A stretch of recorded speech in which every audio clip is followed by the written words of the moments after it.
Mist clung to the stone peaks like a wound that never healed. Below in the sleeping valley, church doors stood open, and morning light cut across the altar like a blade. A Brethren, cold we voice rose must above the address the silent sin crowd. in our The man in midst. the The fine woman suit has declared a strayed from woman's the body path a of burden before righteousness. Let God us and the offer her entire town. charity. No one laughed. No one met her eyes. Then heavy boots tore through the hush. The crowd parted as if shoved aside. Gold coins spilled across the old wood, ringing out sharp as a gunshot. A calloused hand claimed the scattered fortune. Green eyes locked with gray. The raw offer had barely left his mouth when the whole church held its breath. Outside the open doors, riders were already moving in the trees. The coffee was bitter before it hit his tongue. Gideon Marsh liked it that way. 10 years of mornings had taught him that bitter meant awake, and awake meant alive, and alive was the only thing he still had to prove to nobody but himself. He stood on the porch he'd built with his own 2 hands, watched the mist peel off Stone Ridge like a bandage off a wound that never quite closed. Below him, the valley was still sleeping. Above him, a hawk turned slow circles, hunting something it hadn't caught yet. 38 years old. That was the number, if anyone had bothered to ask, which nobody had in a very long time. 38 winters, half of them spent building something, and half of them spent burying it. 10 years, 3 months. Some days he counted the weeks too, not because it mattered, because counting was easier than remembering. He set the cup down on the rail, picked up the axe instead. There was always wood to split, always a fence post leaning, always some small, solvable problem that didn't require another human being to fix it. That was the trick of it, he'd learned. Keep your hands busy enough, and your mind forgets to ask the questions it isn't allowed to ask anymore. Questions like, does anyone down there still remember my name without flinching? He swung the axe. The logs split clean. He liked that too, things that broke the way they were supposed to. Not like men. Not like families. Not like a night 10 years back, when 3 Sman sauntered on Tumarsh land with torches in their fists and hate in their mouths, and only 2 of them rode away breathing. He didn't let himself finish that thought. He never did. He just split another log, and another, until his shoulders burned and his mind went quiet the way it was supposed to. Except the coffee tin was empty. Had been for 3 days, which meant he had to go down. The ride down took the better part of 2 hours, the trail switching back through pine and shale until the trees thinned, and the valley opened up below him, green and gold in the early light. He passed the old boundary marker without meaning to look at it, and looked at it anyway, a weathered post, half swallowed by grass now, that his father had driven into the ground the same Gideon was born, marking the corner of land that had belonged to 3 generations of marshmen before it belonged, briefly, to nobody at all. His father used to say a man's worth wasn't in how much land he held, but in how well he held it, whether he left it better than he found it, whether his name on a deed meant something more than ink. Gideon had believed that once, the way a boy believes anything his father tells him with enough certainty. He wasn't sure anymore what he believed. 10 years and 3 dead men past the night, that belief had cost him everything. He nudged the horse past the marker and didn't look back at it again.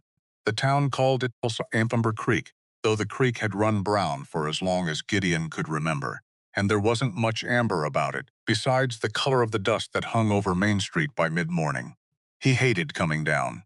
Hated the way conversations stopped when he walked past. Hated the way mothers steered their daughter-in-law the far side of the boardwalk. Like he was weather, like he was something you avoided, not something you spoke to. He told himself it didn't matter, told himself a lot of things that didn't matter actually, if he was honest, which he tried to be mostly, except when honesty cost more than he had left to spend. The mercantile bell rang thin and tired when he pushed through the door. Old man Higgins looked up from the counter, and Gideon watched the whole familiar sequence play out across the man's face recognition. Then the flicker of fear he always tried to hide and never quite managed. Then the careful, overly polite voice men used on him now. The voice reserved for wolves that hadn't bitten anyone yet, but plainly could. Marsh, Higgins said. Didn't expect you till next month. Ran low, Gideon said. Coffee. Flour. Powder if you've got it. Got it. Higgins moved fast, the way a man moves when he wants a transaction finished, before it has time to become a conversation. Heard you had a hard winter up there. Same as every winter. Right, right, of course. Higgins wrapped the coffee tin quick, hands a little too careful, a little too quick. That'll be 4 bits. Gideon counted the coins into his palm and set them on the counter, careful not to let his fingers brush the older man's, because he'd learned a long time ago that even that small a thing could put a person's shoulders up around their ears. "Obliged," he said. Higgins didn't meet his eyes. "Careful on the road today. Town's busy, some doings. Up at the church." "Doings," Gideon repeated. "Wedding auction." Higgins said, already turning away, already done with the conversation, the words falling out of him like something he didn't much want to be caught saying out loud. "Fitzgerald, no. Vain. Banker's idea. Charity, they're calling it." Gideon paused at the door. Something in the word charity, spoken in that particular flat tone, snagged at him the way a nail snags at a coat sleeve. He untied his horse and was reaching for the saddle when a voice stopped him. An old rancher he half recognized from a decade back, someone who used to trade cattle with his father before everything went to ash. Marsh. Just that. No fear in it, which was rare enough that Gideon actually turned to look at him. "Afternoon. Heard about your father some years back. Never got the chance to say it was a damn shame what happened to your family's valley." The old man shifted his hat, uncomfortable in his own honesty. Whole town knew that land was worth more than the Sutters ever let on wanting it for. Never did sit right with me how fast the bank ended up holding the deed after. Gideon went very still. "How fast?" he repeated. "Faster than paperwork usually moves," the old man said. "But that's banker's business, and I'm just an old fool talking too much in the street." He touched his hat again and walked on, leaving Gideon standing by his horse with a small, cold seed of a thought he wouldn't fully understand the shape of for another 2 months. He filed it away. The way he filed away everything now, quiet, careful, in the same part of his mind where he kept the sound of his father's voice and the weight of a rifle he hadn't fired at another man in 10 years. He told himself it wasn't his business. He'd tell himself a lot of things weren't his business that whole morning. That was the whole plan. In and out before noon. Nobody had to look at him twice. Except the street was too full for a Tuesday. Too many wagons. Too many faces turned the same direction, like a field of sunflowers all tracking one sun. And the sun, this morning, was the church. He should have kept walking. He told himself that later, more than once, lying awake and turning the morning over like a stone he couldn't stop picking up. He should have gone straight back to his horse, tied his supplies down, and ridden back up the mountain, and let whatever was happening in that church stay exactly what it was. Somebody else's business. Except curiosity was a rope, and it had already found his neck. He crossed the street, joined the edge of the crowd gathered outside the open doors. Nobody looked at him twice. Too busy craning toward the front, toward the altar, toward the voice that carried out into the street like an auctioneer's call. Because that was exactly what it was. An auction. Cornelius Vane stood at the front of the church like he owned it. He did own most things in Amber Creek that could be owned: the bank, the feed store, half the mortgages on half the houses on Main Street, so standing at the front of God's own house didn't seem to trouble him any. He was a thin man, pale as a mushroom that had never seen daylight, though he stood in it plenty. His suit was cut too fine for a frontier town, and his smile was cut too careful for a man doing anything resembling charity. "Ladies and gentlemen," he was saying, "we are gathered in the spirit of Christian generosity to see these unmarried women of our community matched with husbands of good standing." Gideon had heard a lot of lies in his life.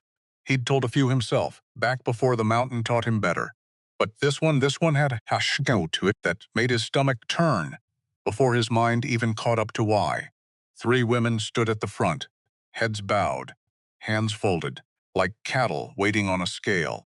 The first was matched fast, a rancher, twice her age, looking her over like he was pricing a horse. The second went to a shopkeeper, kinder eyes at least, though desperation had clearly picked that match, not affection. Then Vane's voice changed, dropped into something Gideon recognized immediately because he'd used it himself, once, a long time ago, back when he still negotiated for land instead of solitude. The voice men use right before they take something they've already decided is theirs. And now, Vane said, Miss Constance Abernathy. She stepped forward like the floor might give out beneath her. Gideon watched her shoulders square, deliberate, the posture of someone who had practiced not shaking in a mirror the night before and mostly succeeded. She was not what the crowd expected. He could feel that in the murmur that moved through the pews like wind through wheat.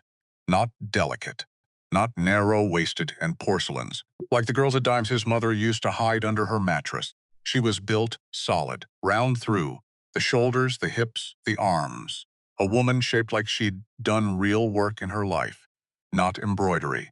And there was something in her face, something steady and unbroken, that made Gideon's chest tighten in a way he didn't have a name for yet. Behind him, two women in fine bonnets leaned together, whispering. He caught only fragments. Poor thing, shame about her size. Can't imagine any man. He felt his jaw tighten without meaning it to. Vane cleared his throat, loud, theatrical. Miss Abernathy, he announced, comes to us with certain challenges. Her late father's debts are considerable, and I must be honest with this congregation, as difficult as it is. He paused, let the silence stretch. Given her condition, I fear we may struggle to find a gentleman willing to take on both burdens at once. Condition. Gideon watched the word land on her like a slap, watched her chin come up anyway, watched her refuse, in real time, in front of 80 witnesses, to let her face crack. He should have looked away. He told himself that too later. Should have. Except he couldn't, because something in him, something that had been asleep for 10 years, curled up tight, in the coldest room of his chest, had just opened one eye. Come now, Vane said, spreading his hands to the crowd, all false warmth, all rehearsed sorrow. Surely someone among you fine men can look past a woman's size and see her other qualities. She reads, she keeps accounts. She is, I am told, an excellent cook when she has occasion to eat what she cooks. Laughter. Not everyone, but enough. Gideon watched Constance's hands. They were folded in front of her, white-knuckled, and he understood then the way you understand weather, before it breaks, that this wasn't an accident, wasn't bad luck, wasn't just cruelty for its own sake. This was a trap being built, brick by brick, in front of a church full of witnesses who thought they were watching charity. An old woman 2 pews up murmured something Gideon didn't catch, and her husband hushed her, quick, glancing toward Vane like a man checking whether the schoolmaster had seen him pass a note. Nobody in that church was going to say the true word out loud. Cruelty. Nobody wanted to be the one who noticed it first. Vane wanted no one to bid. Vane needed no one to bid. Because when no one bid, no offers, Vane said. And his voice had already shifted into the tone of a man delivering a verdict he'd written days ago. Then, in the spirit of Christian mercy, and given the significant debt her father left unpaid by my bank, I suppose I have no choice but to take responsibility for Miss Abernathy myself. There it was, the whole morning, laid bare in one sentence, the insults, the staged silence, the public humiliation, engineered like a fence built to funnel cattle toward a single gate. She wasn't being auctioned. She was being cornered. And Constance Abernathy knew it. Gideon could see that too, in the way her eyes went flat and far away, the way a person's eyes go when they've already made peace with the thing they hate. Something in Gideon's chest went from open eye to fully awake. Constance stood very still at the front of that church and did the only thing she had left to do, which was count. She counted floorboards, counted stitched flowers on Mrs. Henderson's borrowed dress, counted anything at all that wasn't the sound of Cornelius Vane's voice, deciding her whole future in front of people she'd known her entire life, none of whom would meet her eyes. She had promised herself, dressing that morning, that she would not cry in front of this town. Amber Creek had already taken enough from her, her father, her home, the version of her life she'd once imagined for herself. She was not going to hand them her tears as well, free of charge on top of everything else. So she counted, and she waited. And underneath the counting, quiet and stubborn as a coal that refuses to go all the way out, something in her kept insisting, this could not possibly be the whole of her life. Not this. Not a banker's calculated cruelty dressed up as mercy. She didn't yet know that a mountain man in the back of the church had just decided the exact same thing. He didn't decide to move. That was the strange part, the part he never quite managed to explain afterward, not even to himself. His boots decided before his mind caught up. Because his mind was still back at the moment. The word condition left Vane's mouth, still stuck there, still furious. The crowd parted for him without meaning to. People just stepped aside, the way they always did, the way they'd been stepping aside from Gideon Marsh for 10 years, half out of respect, half out of fear, and he'd stopped trying to tell the difference a long time ago. 6 strides. That was all it took to reach the altar. Vane's smile faltered first. Then his whole face did, the color draining out of it, as he recognized exactly who had just walked into his church. I haven't seen a woman in 10 years, Gideon said. The words weren't planned. They just fell out of him, raw and true, and they landed in that church like a gunshot in a canyon, echoing longer than they should have. Every head turned. Constance's eyes snapped up, met his, and for one full second the whole world narrowed down to just that, her green eyes, wide with shock, searching his face for the joke, the trick, the catch. There wasn't one. That was the thing she couldn't have known yet. Sir, Vane started, recovering his composure with visible effort. This is a private matter of the church. Looked pretty public to me, Gideon said. Whole town's watching. A few nervous laughs. Vane's jaw tightened. You are interrupting a matter of debt and family obligation. How much? 2 words, flat, final. Vane blinked. I beg your pardon? The debt, Gideon said. How much does she owe you? Because that was the only question that mattered. Not her weight, not her worth, not whatever cruel arithmetic Vane had built his whole morning around, just the number. Vane named a figure. It was a big one, big enough that half the church gasped, big enough that a few men actually laughed out loud. Certain no working man in the county could produce that kind of coin on a Tuesday morning. Gideon reached into his coat. The leather pouch had ridden against his ribs for 3 days coming down off the mountain. 10 years of furs and pelts and hard winter trapping, converted patiently into gold, saved for a purpose he'd never once let himself name. He'd told himself it was for emergencies, for a bad winter, for nothing in particular. He knew now it had been for this, whether he'd meant it to be or not. He upended the pouch onto the altar. Gold coins scattered and rolled and caught the morning light, streaming through the high windows, and the sound of it, that bright, unmistakable ring of real money hitting old wood, silenced the entire church faster than any sermon ever had. Will that cover it? Gideon said. Not a question. A statement dressed up as one. Vane stared at the gold, then at Gideon, then, finally, at Constance, and something ugly and calculating passed behind his eyes before he could hide it. This is irregular, Vane managed. She hasn't even I'm asking her, Gideon said. He turned, faced Constance directly for the first time.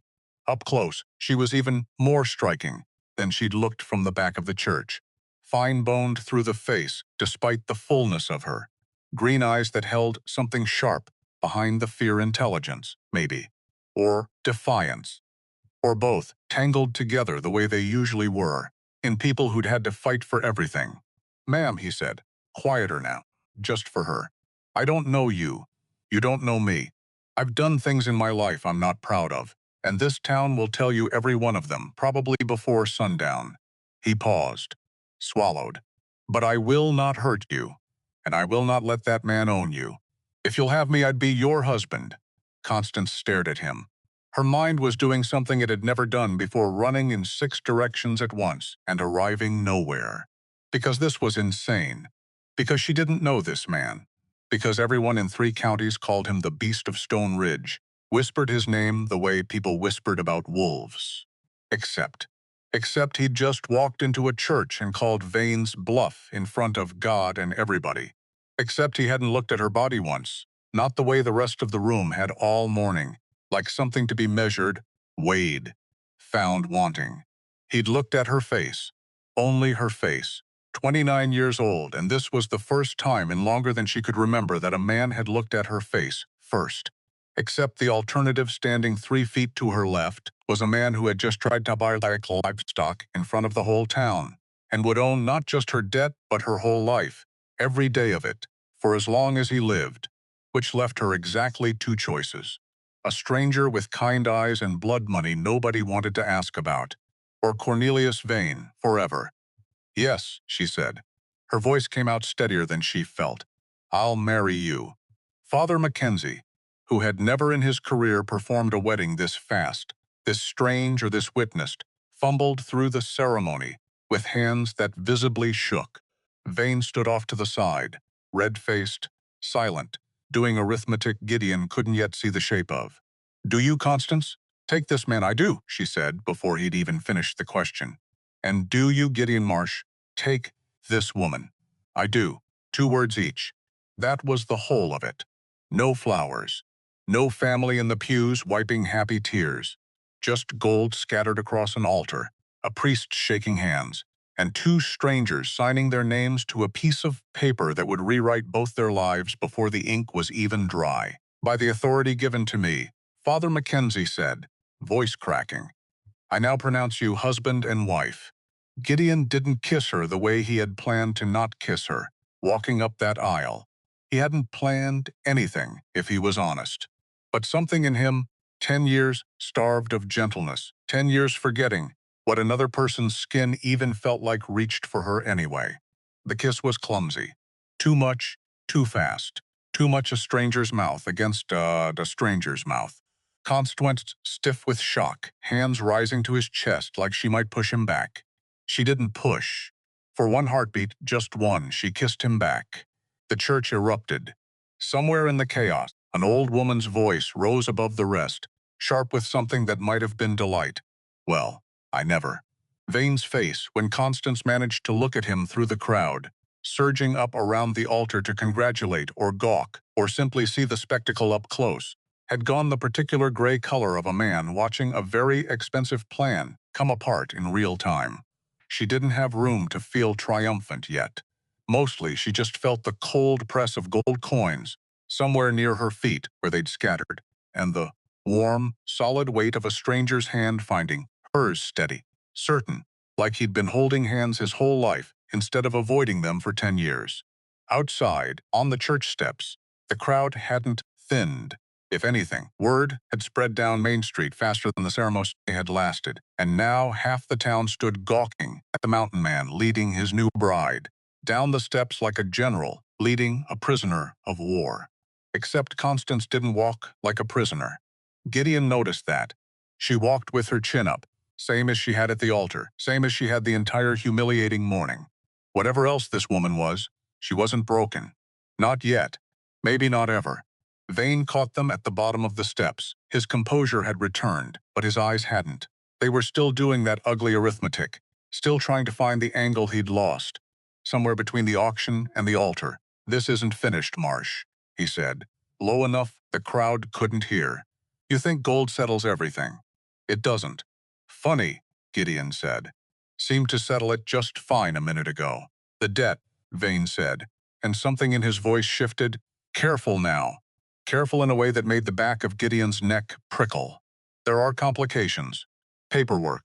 You'll want to see the full ledger before you go celebrating. Gideon didn't answer, just took the marriage certificate from Father Mackenzie's shaking hands, folded it once, and tucked it into his coat pocket. But Constance was watching Vane's face, and something about the word complications had landed differently on her than it had on Gideon. Because Constance Abernathy, unlike most of Amber Creek, actually knew how to read a ledger. Her father had taught her before the fever took him. Numbers, columns, the quiet architecture of debt and interest. It was the one skill nobody in this town had ever thought to value in her, right up until the moment it might matter more than anything else she owned. The wagon ride out of town was quiet. Not the comfortable kind of quiet, the kind that sends your chest and makes you count your own heartbeats. Constance sat with her hands folded in her lap, staring straight ahead at the road, at the mountains rising blue and distant beyond the last rooftops of Amber Creek. Married. She was married. To a stranger. To a man 3 counties called dangerous. A man who had just spent what looked like a decade of savings on her like. She was a debt worth settling, and not a person at all. Except he hadn't looked at her like a debt. That was the thought that kept circling back, no matter how many times she tried to set it down. He'd looked at her face. She thought of the years before this one, the offers that never came, the mothers who steered eligible sons away from her at socials, the way Higgins' wife steered them from Gideon, the slow accumulation of small cruelties that taught a woman exactly how much space she was allowed to take up in a room. 29 years old enough that Amber Creek had quietly stopped expecting a wedding for her at all, folding her into the permanent category of women who kept house for aging parents, and were spoken of, eventually, with a particular gentle pity. She had spent so long being looked past, that being looked at, really looked at, the way Gideon Marsh had looked at her, felt almost like being struck. She thought, unbidden, of the Harversons' spring social, 3 years back, the one dance she'd let herself hope for. In a blue dress her mother had made before she died, her hair done up careful and proud. She'd stood at the edge of that dance floor the entire evening, watching other women spin past in men's arms, telling herself it didn't matter, that she had books and numbers, and a father who needed her more than any dance partner did. Old Mrs. Harverson had found her near the punch bowl toward the end of the night. Meant it kindly, probably.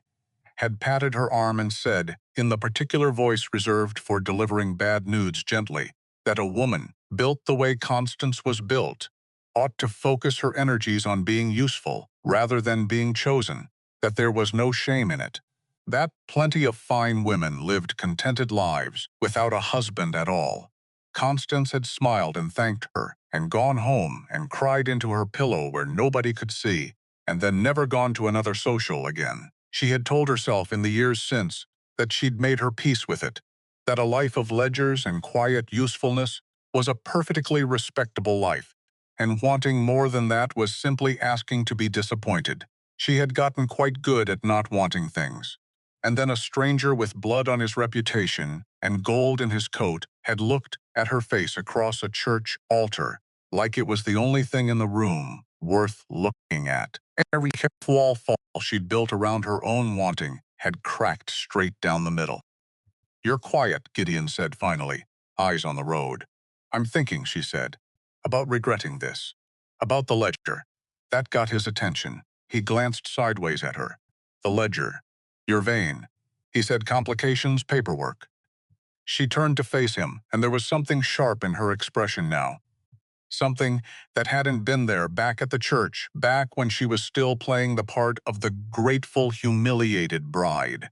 "My father kept meticulous books, Mr. Marsh. I helped him with them for 6 years, right up until he died. I know what our debt to that bank actually was. And? And it wasn't what Vane said this morning." The wagon hit a rut. Neither of them noticed. "How far off?" Gideon asked. Constance's jaw tightened. "Nearly double." He pulled the wagon to a stop. Right there on the open road, horses stamping and unbothered by the sudden silence between the 2 humans behind them. "Say that again," Gideon said.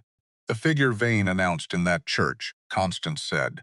Each word careful, deliberate, the way a person speaks when they're testing whether a floorboard will hold their weight before they put their full weight on it. "It was nearly double what my father actually owed. I don't know how. I don't know why.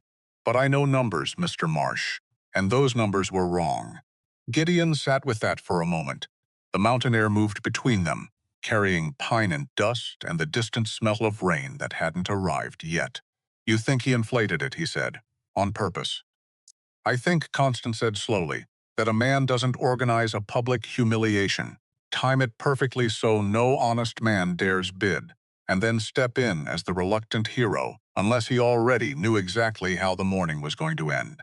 Gideon felt something cold settle low in his gut, because he'd wondered the same thing, standing in the back of that church, watching Vane's staged sorrow like a man.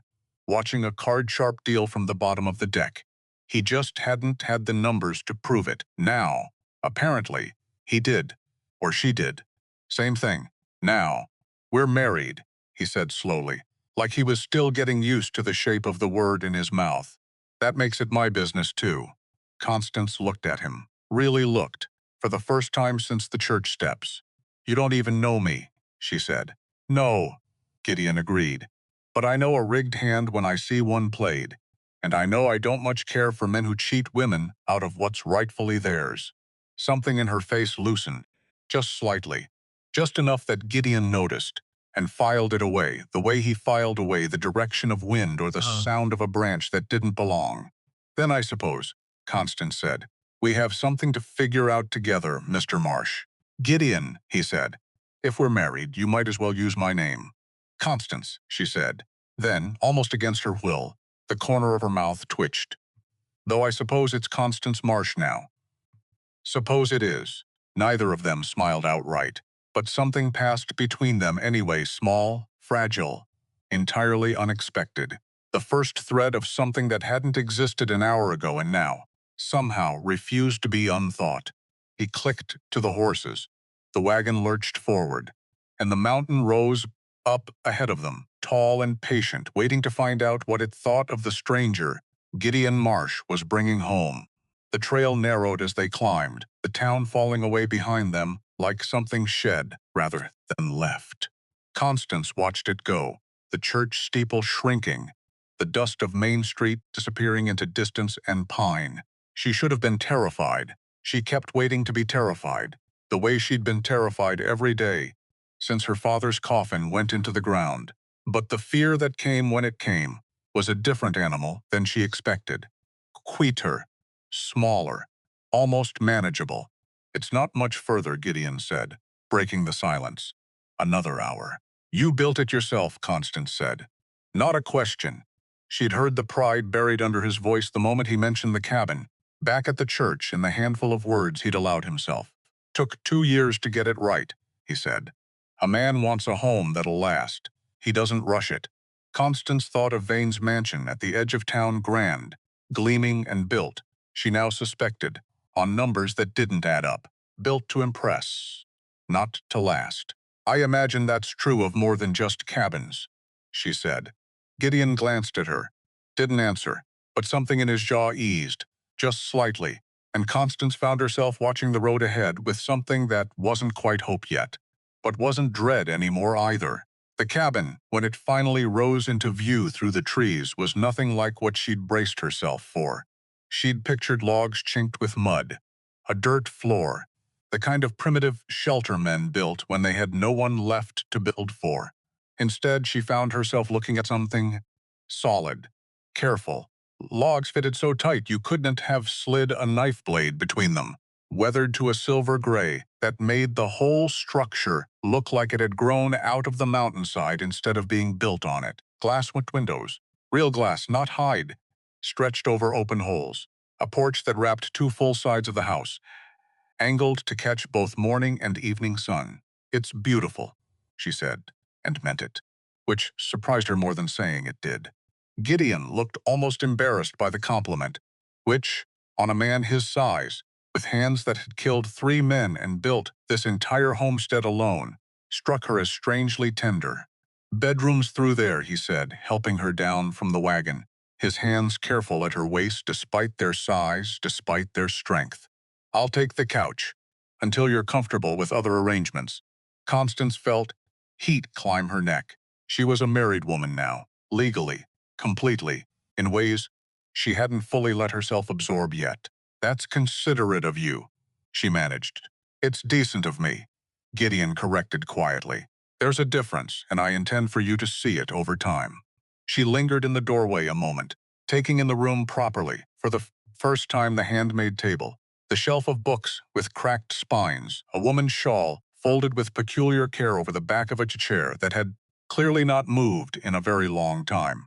Was that your mother's? She asked, nodding toward it. Something crossed his face, brief and unguarded. Yes, you kept it out. Didn't seem right. Putting away the last soft thing in this house just because nobody was using it. He said it simply, without drama, the way a man says something he's never examined too closely, because examining it might cost more than he had to spend. Figured it'd find its use again eventually. Constance looked at the shawl a moment longer, then at him.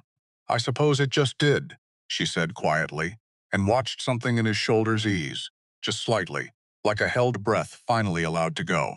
That night, Constance lay in a bed that smelled of cedar and lavender, staring at ceiling beams a stranger's hands had cut and fitted, listening to the low sounds of that same stranger settling onto a couch in the next room, banking the fire, moving quiet, careful, like a man trying not to wake something fragile. She thought about the morning, the auction, the word condition, hanging in church air like smoke that wouldn't clear. She thought about the gold scattering across the altar, about green eyes meeting gray ones, and something passing between them that had no name yet. Mostly, though, she thought about numbers, because something about that inflated debt gnawed at her worse than the humiliation had, worse than the stares, worse than Vane's rehearsed pity. A man who cheats on paper isn't a man who cheats once. He's a man with a system. And systems, in Constance's experience, always had more victims than the one currently staring at the ceiling, wondering how deep this particular hole actually went. In the next room, she heard Gideon's breathing even out into sleep. She did not sleep for a long while after that. She lay awake, doing arithmetic in the dark, her father's debt, Vane's number, the difference between them, and somewhere in that quiet, careful counting, something hardened inside her that hadn't been there that morning. Not fear anymore. Something closer to purpose. Morning came gray and cold, mist pooling in the valley the way it always did before the sun burned it off. Gideon was up before her, the sound of the axe already ringing through the clearing when Constance finally opened her eyes to unfamiliar ceiling beams, and the strange, dislocating knowledge that she was, as of yesterday, a wife. She dressed in yesterday's clothes, the only clothes she had, and found coffee already brewing over the fire when she stepped into the main room. "Morning," Gideon said, appearing in the doorway with an armful of split wood. "Coffee's strong. Fair warning." "I'll manage," Constance said, and accepted the tin cup he offered. It was, in fact, strong enough to strip paint. She drank it anyway, and didn't complain, and something about her silent determination seemed to amuse him, though he hid it well. They ate in a quiet that wasn't quite comfortable yet, but wasn't hostile. Either the careful quiet of two people for still learning the shape of each other's silences. "I've been thinking," Constance said finally, setting down her cup, "about the ledger." Gideon looked up. "Figured you might be. If Vane inflated my father's debt," she said, "he's likely done it to others." "Men don't build systems for a single mark, Gideon. They build them because they work, and they use them again." Something flickered across Gideon's face, recognition, maybe, or the particular stillness of a man remembering something he'd tried hard to forget. "You know something," Constance said. It wasn't a question. Gideon and set his cup down slowly. "10 years ago," he said, "before I came up this mountain, there was a land dispute. My family's valley. A family called Sutter wanted it, and when my father wouldn't sell, things turned ugly. Barns burned, cattle poisoned. Men came for my father with torches. Twice." Constance went very still. "The second time," Gideon said, voice flattening the way it did when a man was reciting something instead of feeling it, "I met them at the property line. 3 of them didn't ride home. And the town," Constance said slowly, "called you a killer, not a man defending his family. The sheriff at the time," Gideon said, "was bought and paid for. I never once wondered by who, exactly. Money's money. Didn't seem important to chase the source." He looked at her then, something sharpening behind his gray eyes. "Vane's been in that bank a long time, Constance." The silence that followed had weight to it, real weight. The kind that settles into a room and changes what the room means. "You think, the same man who's cheating me," Constance said slowly, "if I financed the men who came for your family." "I think," Gideon said, "that I've spent 10 years up this mountain, blaming myself for something I never once asked the right questions about." Outside, the axe he'd left leaning against the woodpile caught the morning light. Neither of them moved to pick it back up, because the day, suddenly, had far more pressing work than firewood. They spent the morning at the kitchen table, Constance with a scrap of paper and a stub of pencils, reconstructing from memory every figure her father had ever shown her payments made.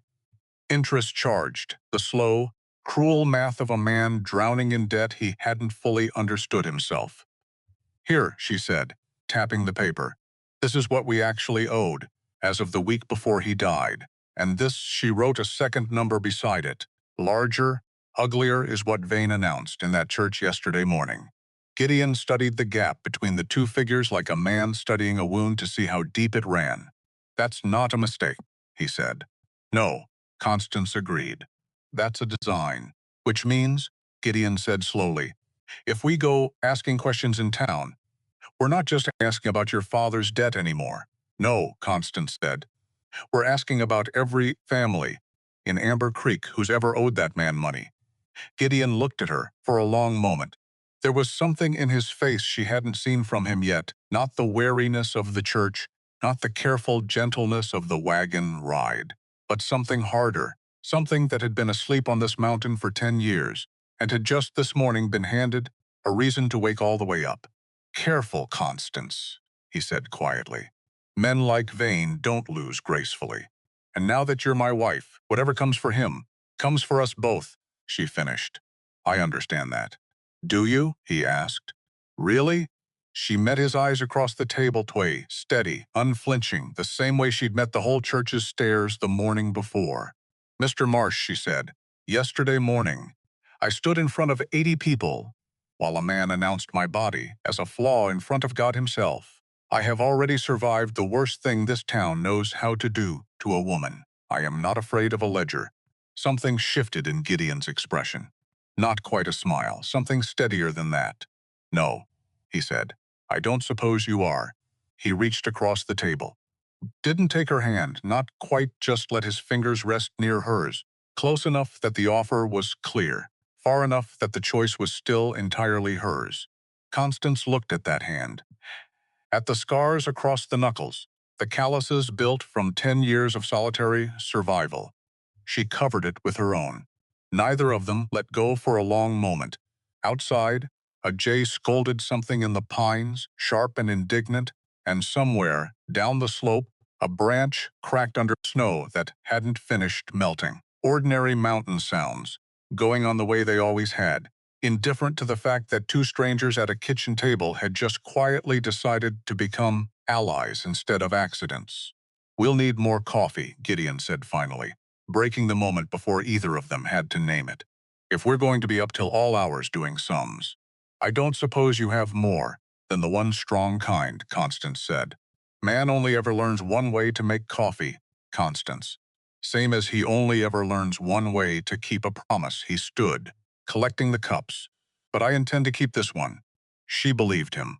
That was the strange, quiet miracle of that particular morning, not the gold, not the ledger, not even the kiss. Just the plain, solid fact of believing a man she'd known for less than 2 days. Outside, the mist was finally burning off the valley, and somewhere below, in a bank office with too much gold and not nearly enough honesty, Cornelius Vane had no idea that the woman he'd meant to humiliate into silence had just married the one man in 3 counties with both the reason and the will to bring his entire house of numbers crashing down around him. The mountain held its breath, and down in Amber Creek, the first ledger of many was about to be opened. The first week changed her hands, not all at once.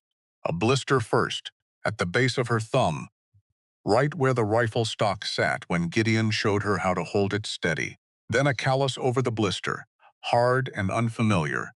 A small, stubborn map of everything she was learning to do, that her old life had never once required of her.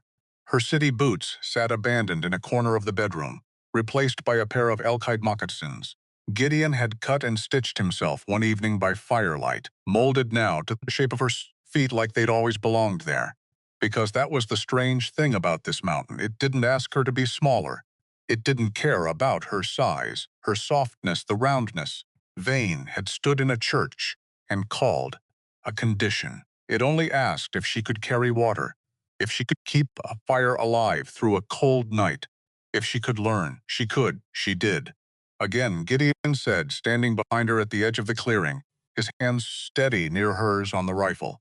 Breathe out, then squeeze. Don't fight the kick. Just be ready for it. She fired. The tin can spun off the fence post. Better, he said. Quiet, not effusive. Gideon Marsh didn't do effusive. But there was something underneath the word that landed warmer than any compliment she'd gotten from anyone in Amber Creek in years.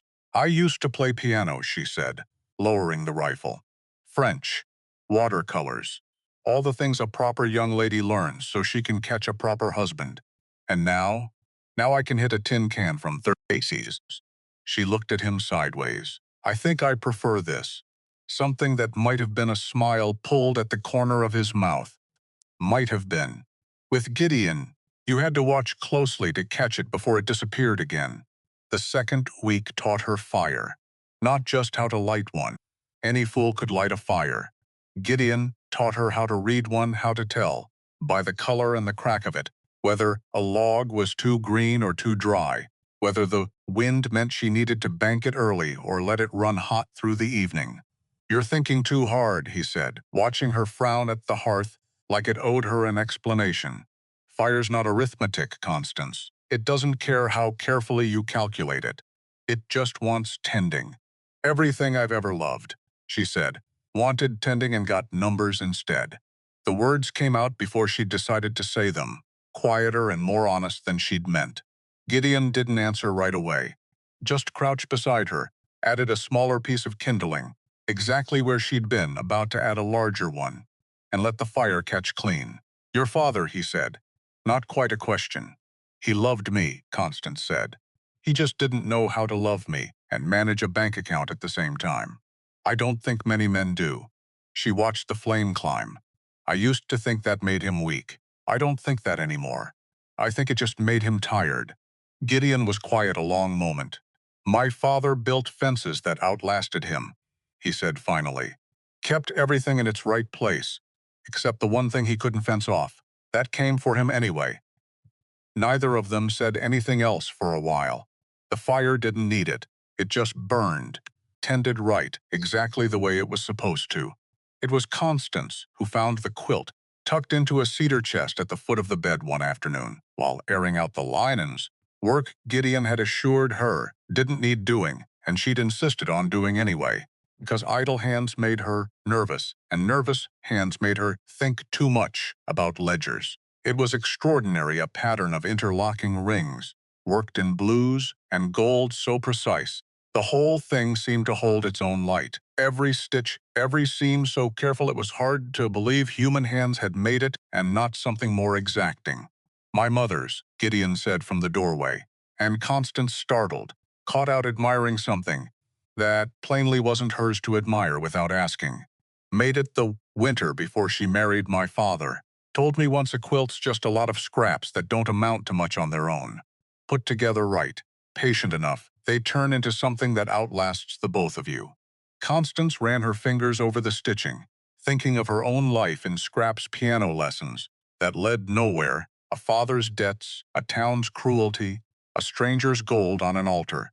None of it, taken piece by piece, had ever amounted to much of anything either. She sounds like she understood something.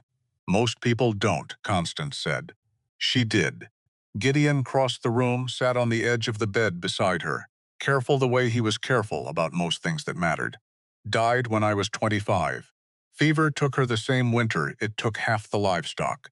Father said she'd just gotten tired of fighting and let herself go. I'm sorry.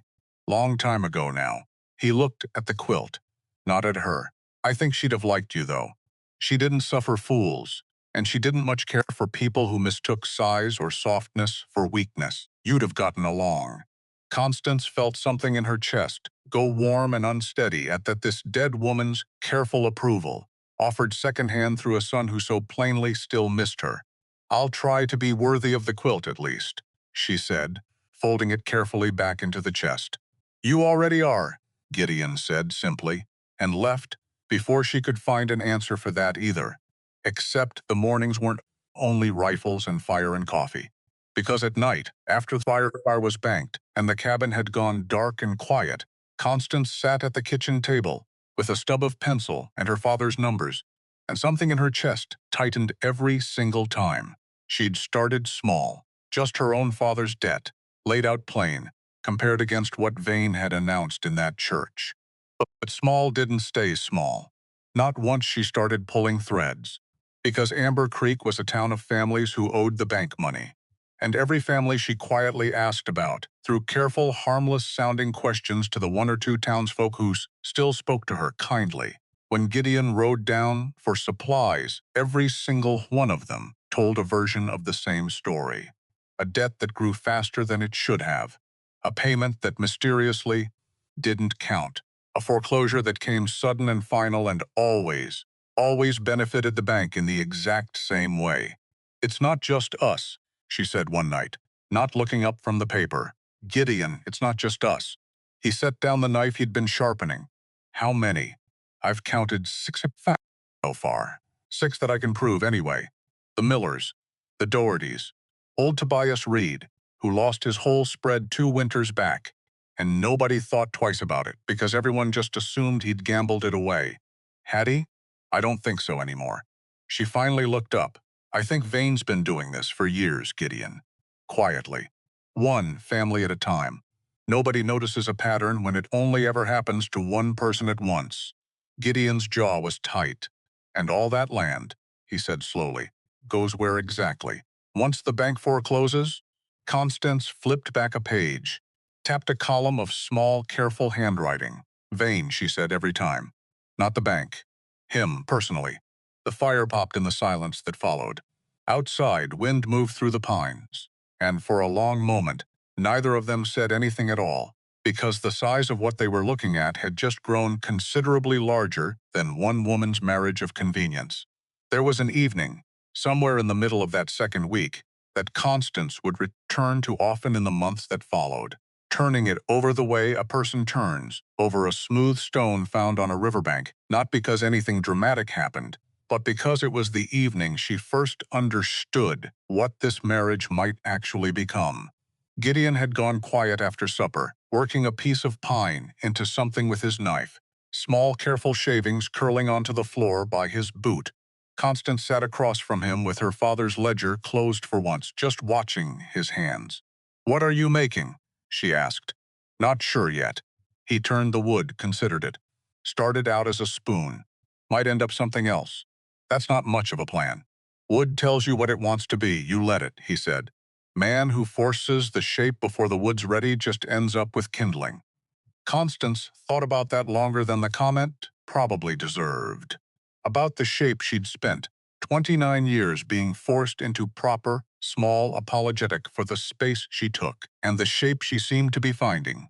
Instead, up here, where nobody was carving her into anything. "I think I understand that better than I used to," she said. Gideon looked up from the wood. Really looked, the way he had at the church, the way that still, weeks later, made something in her chest go unsteady. "You were never kindling, Constance," he said quietly. "Whatever that town told you." She didn't have an answer for that. Just sat there, feeling something warm and unfamiliar settle behind her ribs, while the fire cracked low, and the wood shavings kept curling onto the floor between them. And neither of them moved to close the distance the whole evening had quietly opened. Not yet. But the distance, she noticed, had gotten smaller than it used to be. It was Constance who asked, eventually, the question she'd been turning over since the wagon ride up the mountain, weeks ago now, when Gideon had first mentioned burying himself alive on this mountain for a decade. "You were married before," she said.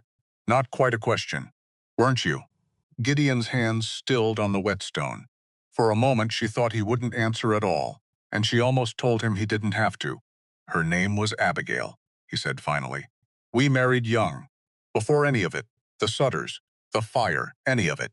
He turned the blade over, studying the edge like it might tell him what to say next. "Everyone in town always said she left because of what I did that night, because she looked at my hands and couldn't stand what she saw there anymore. Wasn't why she left. It wasn't a question either." "No," Gideon said. "2 of Vane's men, though. I didn't know then whose men they were came to see her while I was burying the Sutters dead. Told her plainly that a woman married to a killer wasn't safe in this county. Told her there'd be more visits, less friendly ones, if she stayed. His jaw tightened. She packed in an afternoon and took the eastbound stage before I'd even washed the blood off my hands. Left me a note that said she was sorry and that she hoped I'd understand. Did you? Understand? Took me about 8 years, Gideon said. Spent most of that time hating her for leaving a man who needed her most. Turns out, she wasn't running from me at all.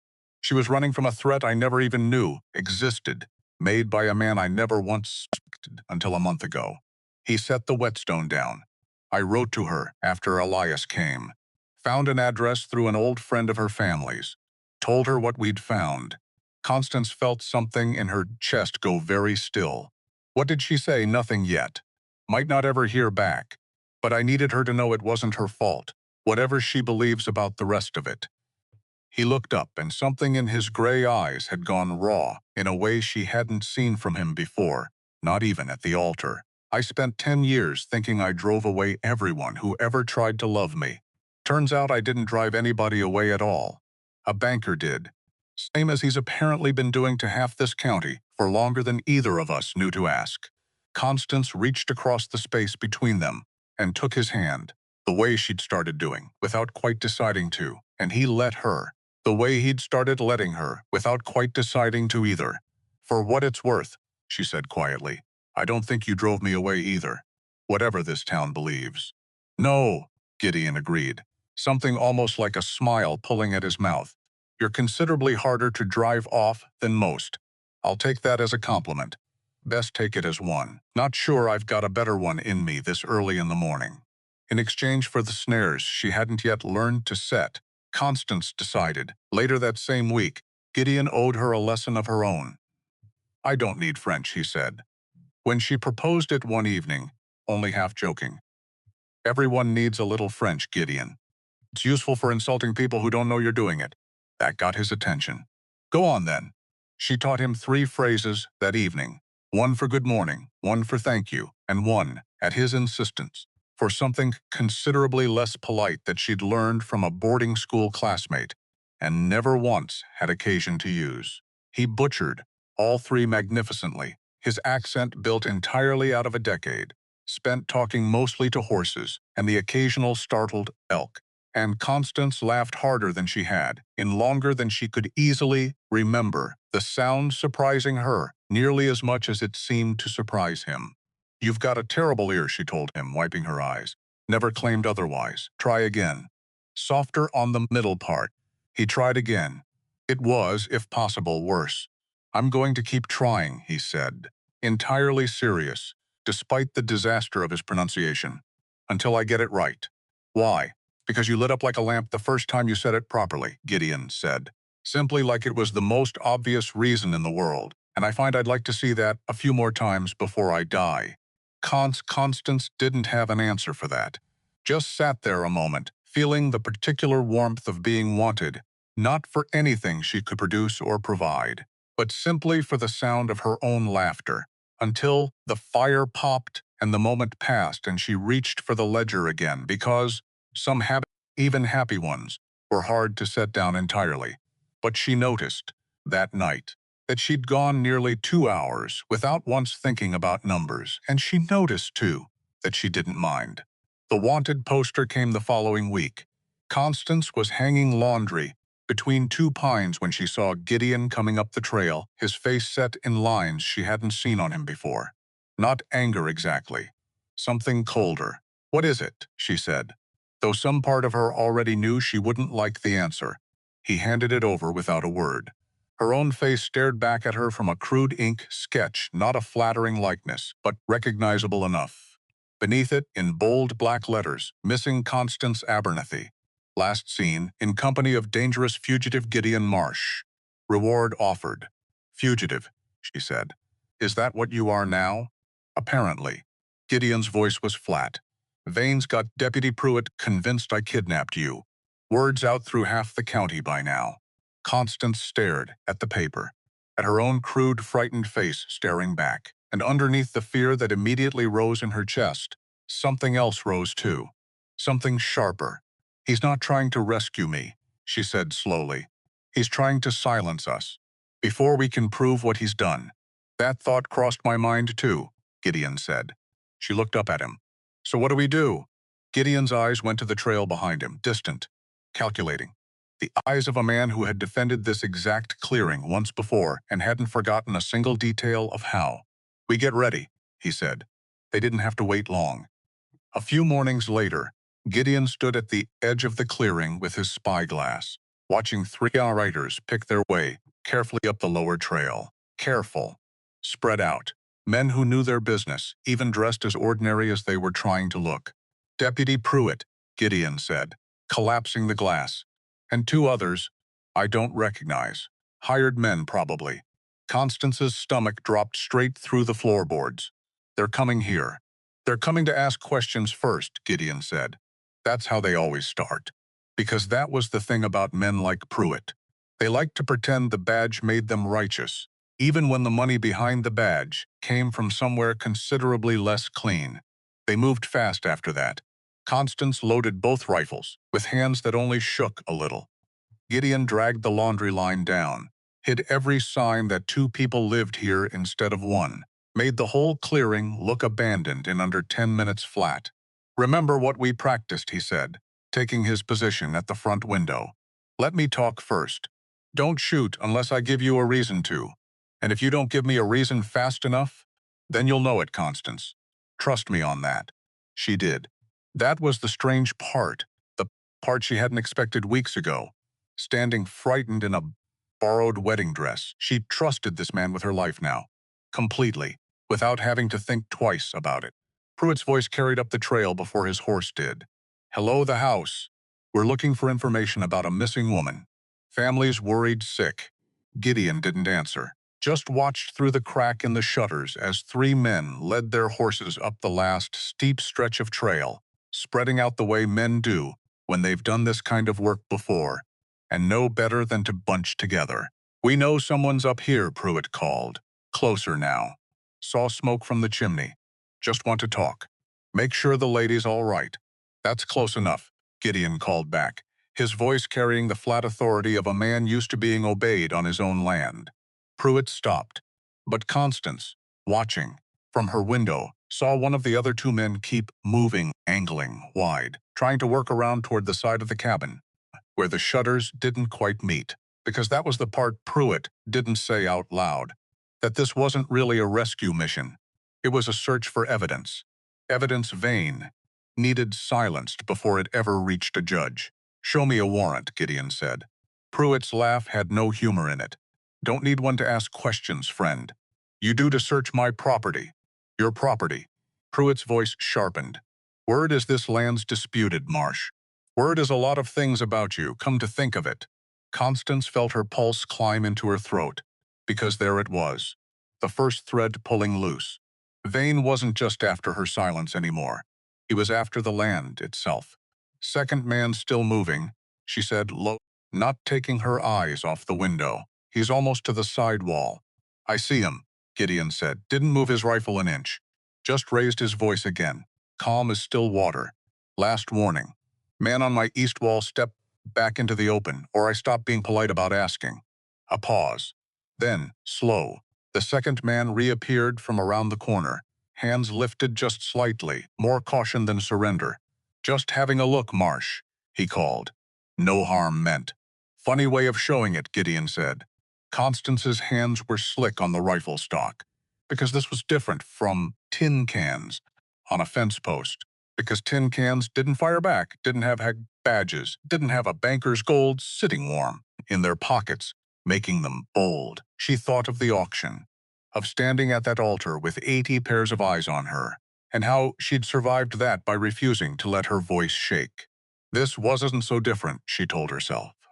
Just another church full of people deciding what she was worth. Except this time she had a rifle instead of a borrowed dress, and a husband who trusted her to hold her ground instead of a banker who wanted her silent. She breathed out. Squeezed nothing. Not yet. Just let the breath go the way Gideon had taught her, and felt something in her steady. "I can speak for myself," Constance called out, before she'd fully decided to. Thank you. Three heads turned toward her window. Hands drifted, instinctive, toward holsters. Ma'am, Pruitt said, tone, shifting to something meant to sound gentle. Are you Miss Abernathy? I'm Mrs. Marsh, she said, putting weight on the name like a hammer on a nail. And I am exactly where I choose to be. Your family's worried. My family is dead, Deputy. The only person worried about me is Cornelius Faney, and his concern has considerably more to do with the debt he invented than my welfare. A pause. She could feel the shift in the men outside, the careful confidence, draining slightly, replaced by something less certain. Be that as it may, Pruitt said, recovering, there are questions about the nature of your marriage that need answering in a proper courtroom. Then bring a proper warrant, Constance said, signed by a proper judge, and I'll answer every question you like. Until then, you're three armed men trespassing on private land, threatening a legally married woman standing in her own home. Silence. Long enough that Constance could hear her own heartbeat over it. She's got more nerve than the wanted poster gave her credit for. One of the hired men muttered, low, not quite low enough. I've also, Constance called out, learned to shoot rather well since coming up this mountain. Unlike my husband, I have no particular reputation for mercy to protect. It wasn't entirely true, but it landed exactly the way she needed it to. Pruitt held the silence a long moment, weighing something Constance couldn't see. Then he raised both hands, slow, deliberate. All right, Mrs. Marsh, he said. You've made your position clear. He paused. But this isn't finished. There's people in town who won't accept your word alone, and they've got the law on their side. Then let the law come properly, Constance said. Next time, bring paperwork instead of men. The three riders backed their horses down the trail, slower than they'd come up, and disappeared around the first bend into the trees. Constance's legs went weak the moment the sound of hooves faded. She sat down hard on the floor, back against the wall beneath the window, and found she was shaking in a way she hadn't let herself do while anyone could see. Gideon crossed the room in 3 strides and knelt in front of her. That, he said, quietly, was the bravest thing I've seen in 10 years. I threatened a lawman, she said, with a lie about my mercy. Half the men in this territory would have frozen up entirely. You didn't. He took her hands, steadying them between his own. I've watched grown men face down whole posses with less nerve than you just showed a deputy. Constance looked up at him, at the gray eyes that had, weeks ago, belonged to a total stranger, and now belonged to something else entirely. Something she didn't quite have a word for yet. They'll be back, she said. They will, Gideon agreed. With more men, better plans. He paused. And next time it won't just be about you, Constance. Pruitt as good as said it. They're circling this land now. Vane wants more than your silence. He wants the mountain. He wants, Gideon said slowly, whatever's on it. And I don't think that's coincidence. By the 3rd week, Gideon had decided rifles and fire weren't enough on their own. A person needed to eat, and eating on this mountain meant more than flour coffee eventually. You're not serious, Constance said, staring at the snare he'd just finished setting along the game trail behind the cabin. Dead serious. I embroidered handkerchiefs for the church bazaar 3 years running, Gideon. I have never once set a trap for anything larger than a moth.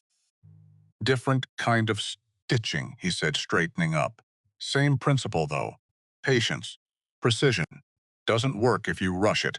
She caught her first rabbit 4 days later and stood over the snare with an expression of such genuine, startled pride that Gideon had to look away for a moment, because something about it, this woman who'd been told her whole life that she was too much of one thing and not enough of another, lighting up over a rabbit in a trap, had landed somewhere in his chest he hadn't fully protected in a very long time.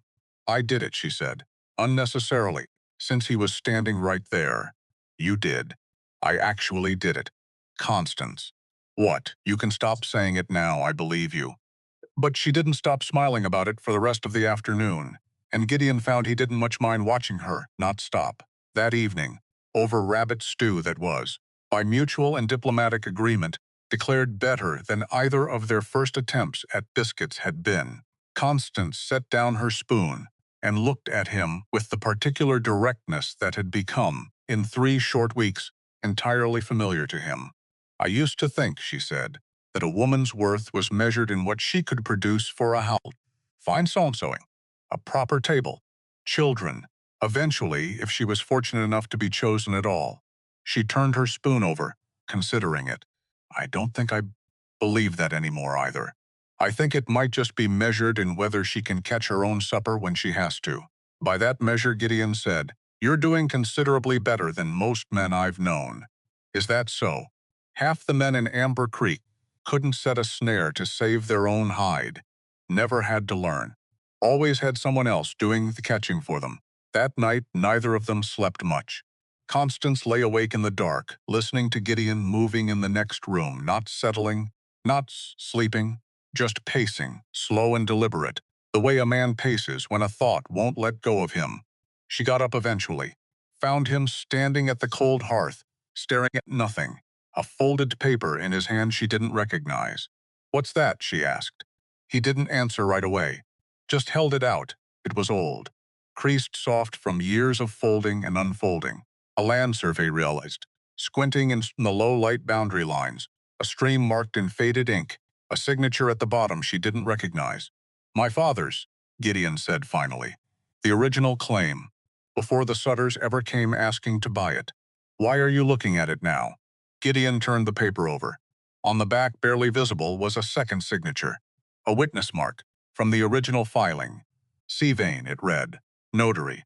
Constance felt the floor tilt slightly beneath her feet.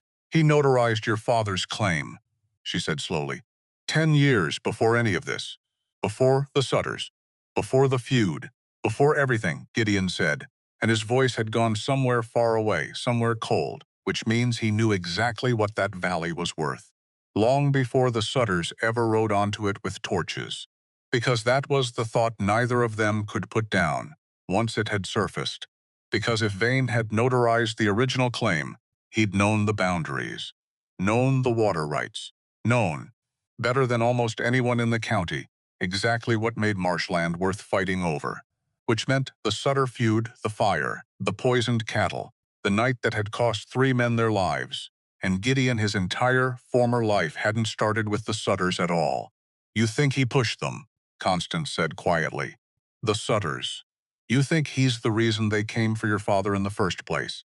Gideon didn't answer for a long moment. When he finally spoke, his voice had a rawness to it Constance hadn't heard from him before. Not even at the church. Not even at the altar with gold scattered across the wood. 10 years, he said. 10 years I've told myself I was the reason my life ended that night. That the blood on my hands was mine to carry, and mine alone, because I chose to meet them at that fence line, instead of finding another way. He looked at her, and now I'm standing here wondering if the whole thing was arranged. If 3 men died, and my father's heart broke, and my wife left me, and I buried myself alive on this mountain for a decade, because of a banker's greed I never once thought to question. Constance reached for his hand. Didn't say anything at first, just held it, the way he'd held hers on the wagon that first day, offering without demanding. "If that's true," she said finally, "then you didn't fail your family, Gideon. You survived a trap someone else built. There's a difference. I intend for you to see it, over time." She used his own words back at him, deliberately, and watched something in his face crack open just slightly. "That's a cruel thing to do," he said, quoting me at myself. Effective, though. A ghost of a smile, real this time. Small but real. He didn't let go of her hand after that. Neither of them mentioned it. But they stood there by the cold hearth a long while, 2 people who had started this as a bargain, struck under duress, and had somewhere, without either of them quite marking the day it happened, become something considerably more dangerous to lose. Before the letter to Elias, there was a smaller step, and it belonged entirely to Constance. She rode down to the mercantile herself, 3 days after finding the notary mark, while Gideon watched the trail from the ridge with his spyglass and his rifle both, in case Pruitt's men decided a lone woman was easier to stop than a mountain man with a gun. Higgins looked up from his ledger book when the bell rang, and something in his face recognition, then wariness. Then something that might have been shame told Constance he'd already heard every version of the story the town had invented. "Mrs. Marsh," he said carefully. "Mr. Higgins," she kept her voice light. Ordinary, the voice of a woman buying thread, not evidence. "I wonder if I might ask you something. Off the record, as it were. Depends what it is." "The Reed place," she said, Tobias Reed's old spread. "I heard it went to the bank 2 winters back." Higgins's hands went still on the counter. "Everybody knows that." "Did anyone ever see the paperwork? The actual foreclosure notice? The figures behind it?" "Not my business to go asking after a man's debts, Mrs. Marsh." "No," Constance agreed. "But it was my business once. My father kept books for half the ranchers on this side of the valley. Before he passed, I used to help him balance them." She let that sit a moment. "I don't suppose you'd remember if Tobias Reed's number ever struck you as strange." Higgins glanced toward the door, toward the street. The particular glance of a man checking whether anyone was near enough to overhear him say something he'd been swallowing for 2 years. "Struck me as high," he said finally. "Low. Higher than a man like Reed should have owed, way he ran that place. But it wasn't my ledger to question, and a man's got a family to feed same as anybody." He met her eyes, and something in his face had gone tired, in a way that had nothing to do with the hour. "You go asking these questions loud, Mrs. Marsh. You'll want more than a mountain man's rifle behind you." "I intend to have considerably more than that," Constance said. "Thank you, Mr. Higgins."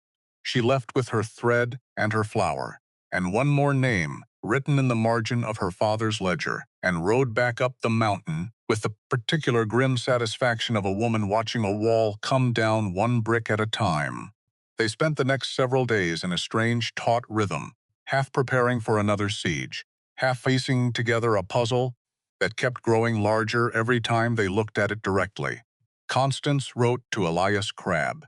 She hadn't planned to, not exactly. But the name had surfaced in her father's old letters, tucked into a box she'd carried up the mountain, along with what little else remained of her old life, a bank clerk, elderly, who'd worked under Vane for decades, and who, her father had once, in a rare unguarded moment, called the only honest man left in that building. The letter was careful, vague enough not to endanger him if it fell into the wrong hands, specific enough that, if he was who her father believed him to be, he would understand exactly what she was asking. She gave it to a trapper, heading down to Amber Creek for trade, along with a coin and a plea to deliver it quietly. Then there was nothing to do but wait, and train, and watch the trail below for riders. The waiting stretched longer than either of them liked. More than a week passed with no answer at all, and Constance found herself pacing the same worn path along the porch rail that Gideon had once worn smooth with 10 years of solitary mornings, watching the tree climb for a man who might never come, or might come with Pruitt's badge riding shotgun, instead of the truth she'd asked for. "He might not answer," she said one evening, watching the light fail over the ridge. "He might have burned the letter the moment he read it." "Might have," Gideon agreed. Man spent decades keeping his head down. Hard habit to break, even for the truth. "Then what do we do if he doesn't come?" Gideon was quiet a moment. "Then we go down there ourselves and shake the tree till something falls out of it," he said. "But I'd rather not risk you in that town again, till we've got more than a suspicion in our pocket." The response came nearly 2 weeks after the letter went down the mountain. Not a letter. A man. Gideon spotted him first. From the ridge, an old man on a tired mule, moving alone, moving slow, moving with the particular caution of someone who'd spent his whole life staying small and unnoticed, and had decided, finally, that the risk of being seen mattered less than the risk of staying silent. "That's not a lawman's ride," Gideon said, lowering the spyglass. "That's a scared man's ride." Elias Crabb arrived at the cabin an hour later, dust-caked and trembling, and the first thing he did before greetings, before explanations, before anything was reach into his coat and produce a bundle of papers wrapped in oilcloth and set it on the table like it was something that might explode. "I've carried this for 6 years," he said, voice cracking. "Since the night Thomas Abernathy came to me asking why his numbers didn't match the bank's. I told him to leave it alone." His hands shook. He didn't listen. "And 2 weeks later, He was dead, and I told myself it was fever, because the alternative was more than I could carry. Constance's whole body had gone cold and very still. She thought of her father's study, the smell of pipe, tobacco, and ink, the particular careful way he used to add columns twice before trusting a total. She thought of the night he'd died, how ordinary it had seemed at the time, how she'd found still and cold in his bed, and told herself, because the alternative was unthinkable, that his heart had simply given out from years of worry. She had grieved him as a man worn down by bad luck and worse debts. She had never once let herself grieve him as a man who might have been murdered for asking an honest question about numbers that didn't add up.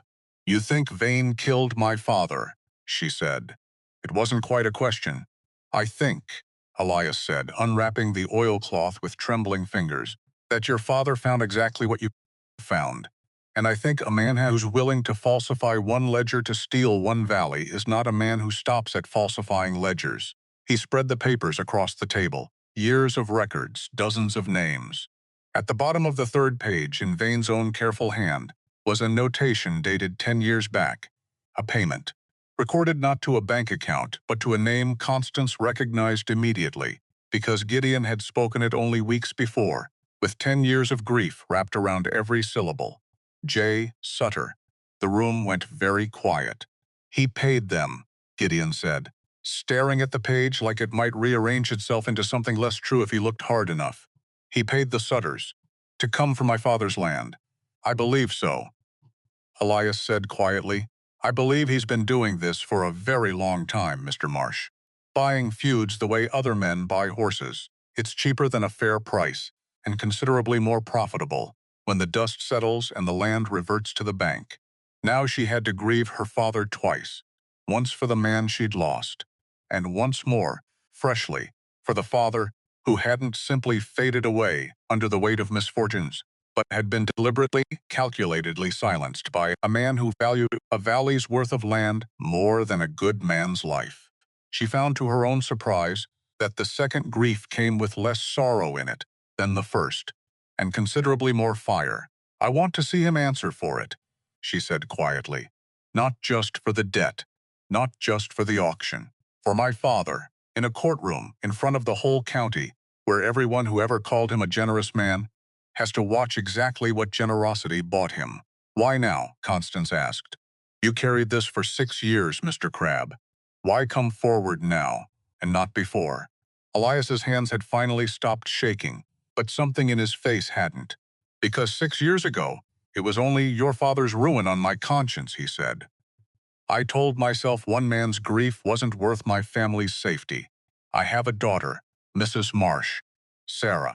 She's the only reason I ever managed to sleep at night, telling myself silence kept her safe." He looked down at the papers spread across the table. "But your letter said the wanted posters had gone up, said Vane had turned the sheriff's own deputy into his hound, and I understood, reading it, that silence hadn't kept anyone safe at all. It had only kept me comfortable while he kept hurting people. I couldn't carry that any further, and still call myself an honest man." Constance felt something in her chest loosen at that, some old and private anger she hadn't fully named even to herself. Because Elias Crabbe was not the villain of this story. He was simply what an entire town had chosen to become, one quiet compromise at a time, until a banker's cruelty went unquestioned for a decade, because questioning it cost more than most people believed they could afford. "You're here now," she said. "That's what matters." Constance watched Gideon absorb it, watched 10 years of guilt he'd carried up this mountain and built a whole exiled life around, collide with the sudden terrible knowledge that none of it had ever needed to happen at all. "Jonah Sutter," Gideon said finally. Quiet, almost to himself.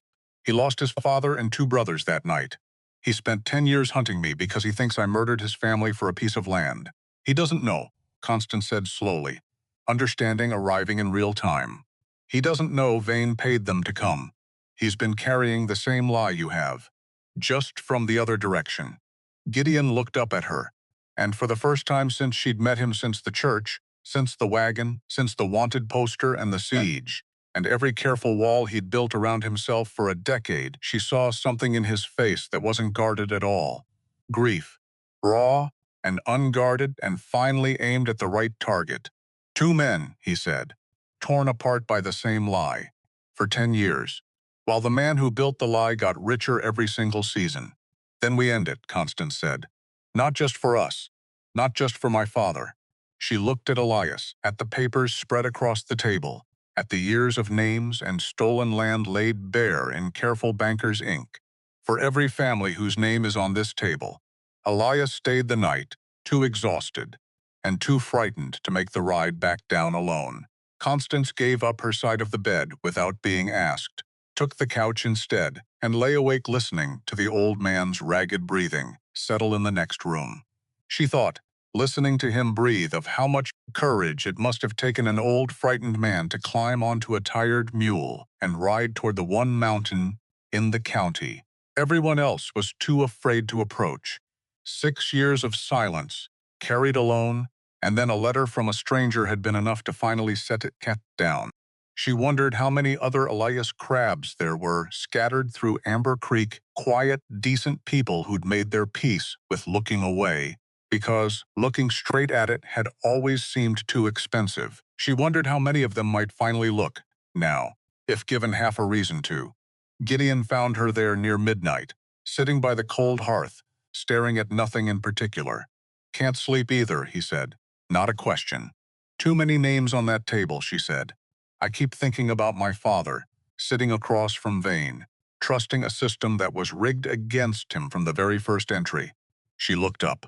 How do you carry that? Knowing someone built your entire ruin on purpose? Gideon sat beside her, close enough that his shoulder brushed hers, and neither of them moved away from it. You don't carry it alone, he said.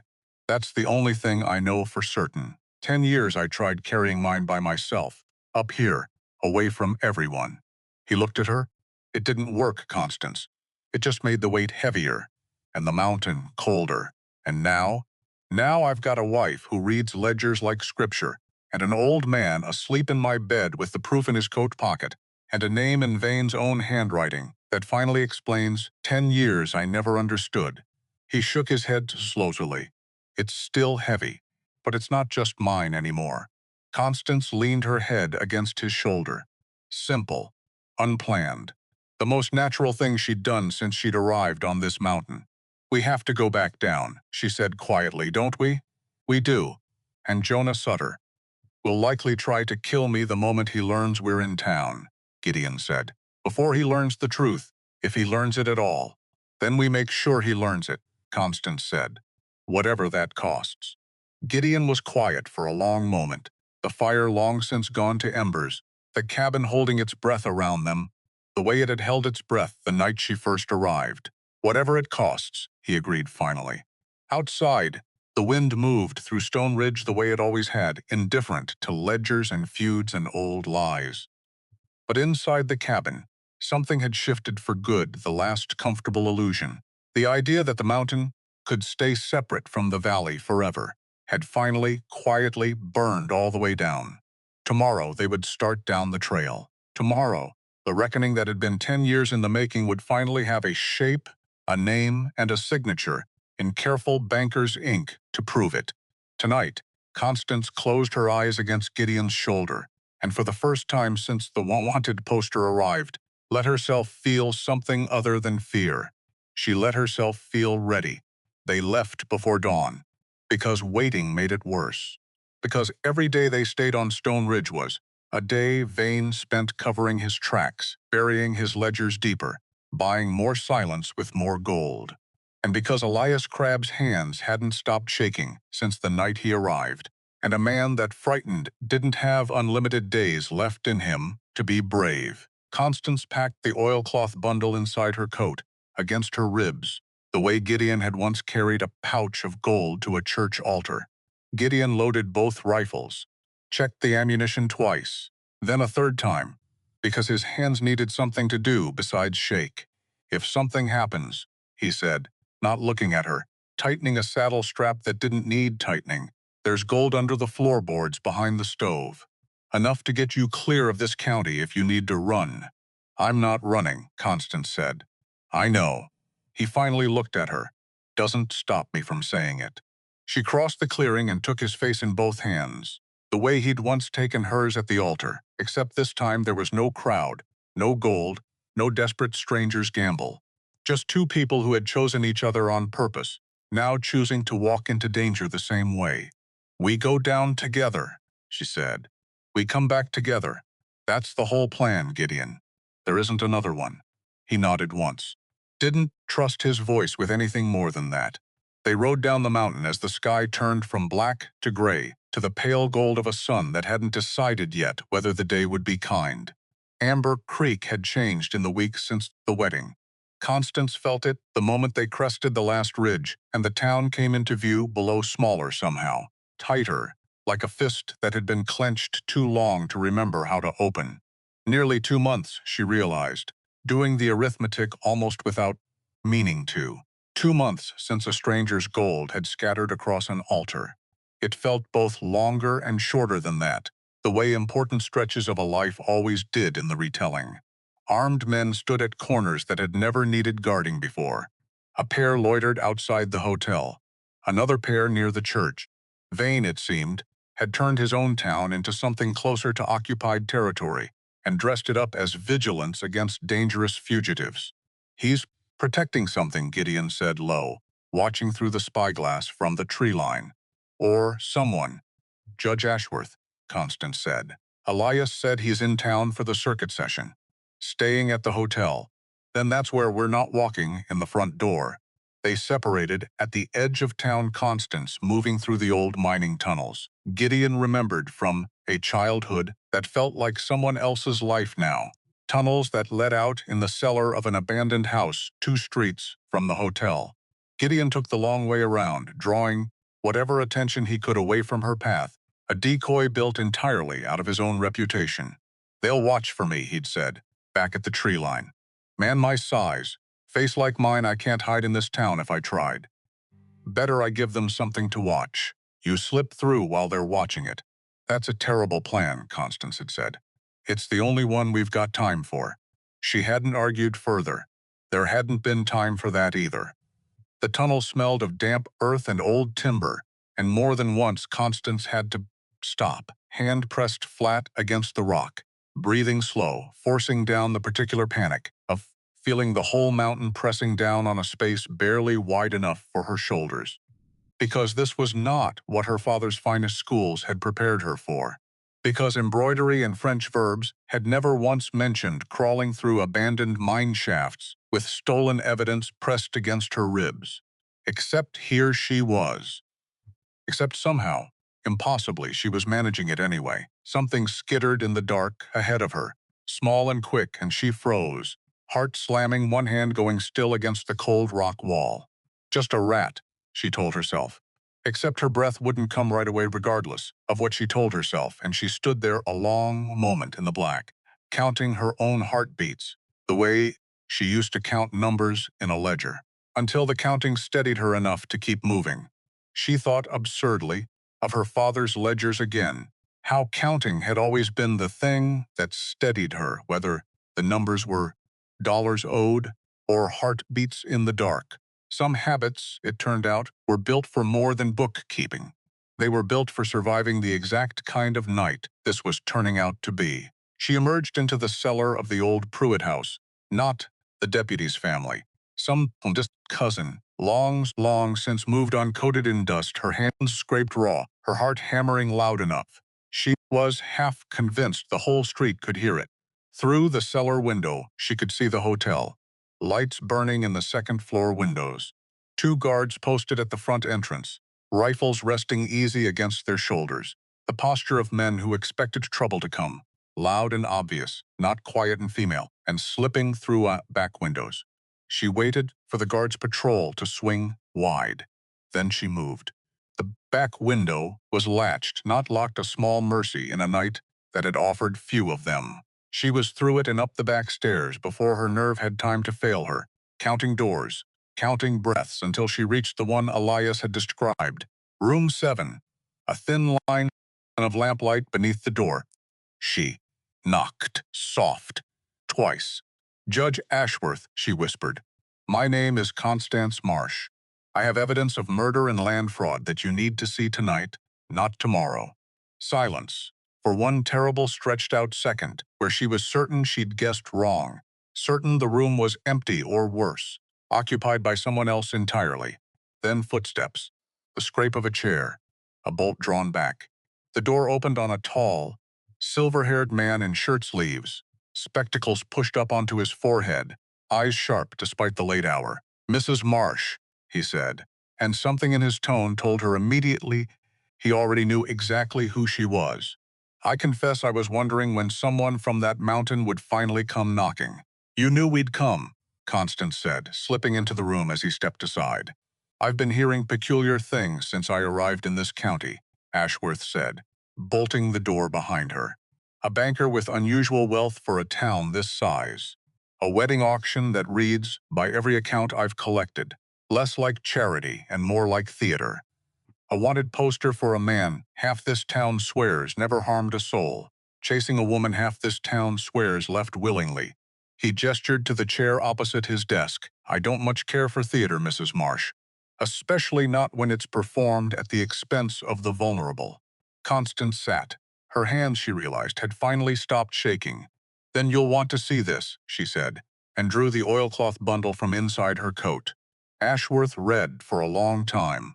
Longer than Constance expected, longer than her nerves entirely enjoyed, his spectacles sliding back down onto his nose, his silence deepening with every page. "This ledger," he said finally, tapping the entry that named J. Sutter, if it authentic. And I have no immediate reason to doubt Mr. Crabbe's hand, having seen banking recs from this county before. This isn't simple fraud, Mrs. Marsh. This is financed violence to acquire land. He then legally, cleanly, foreclosed upon. That's not a civil matter." "No," Constance agreed. "It isn't. It's murder once removed. Repeated, it appears, more than a dozen times over the better part of a decade." Ashworth removed his spectacles entirely, pressed 2 fingers to the bridge of his nose. "I'll need you to testify. Under oath. Everything you've just told me, and everything Mr. Crabbe is willing to swear to, I understand. You understand the danger of that."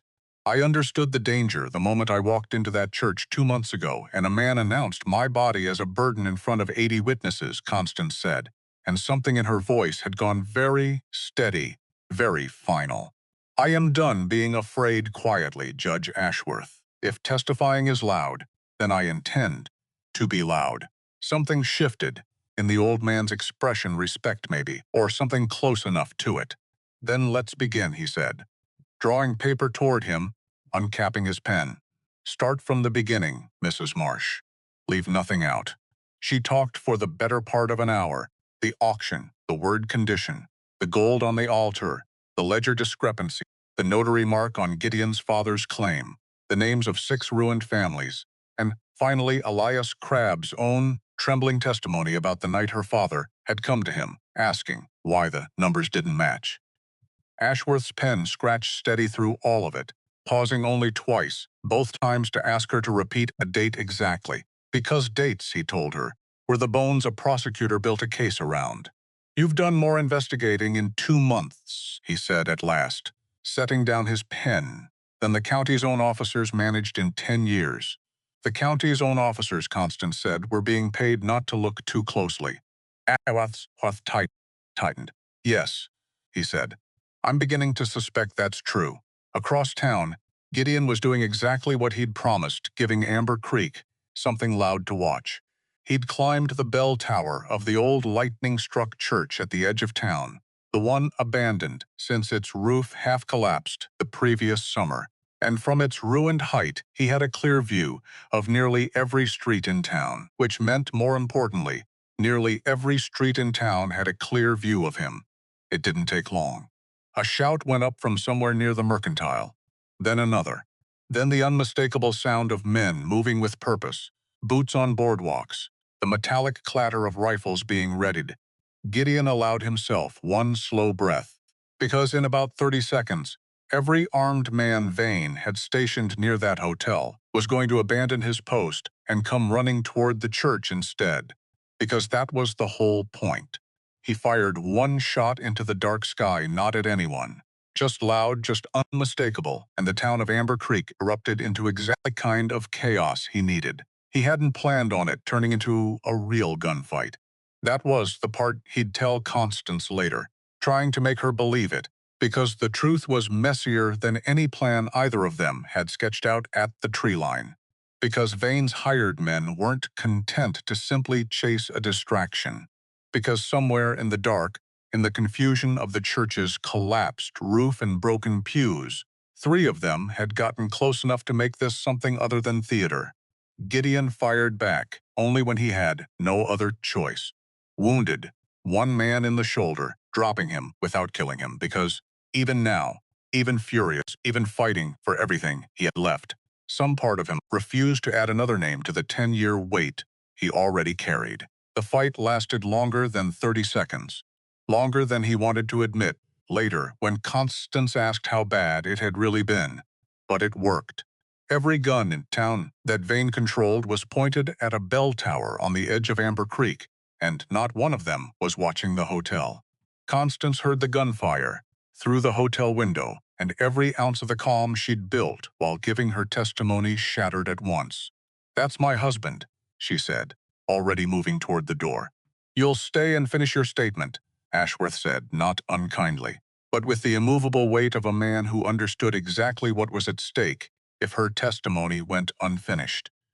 "If your husband is half the man your account describes, Mrs. Marsh, he would tell you the same thing." Constance pressed her palm flat against the cold window glass, watching flashes of gunfire light up the dark on the far side of town, her heart torn cleanly in 2 directions. "Finish it," Ashworth said again, gentler now. "Finish it, and we end this tonight. Properly. For good."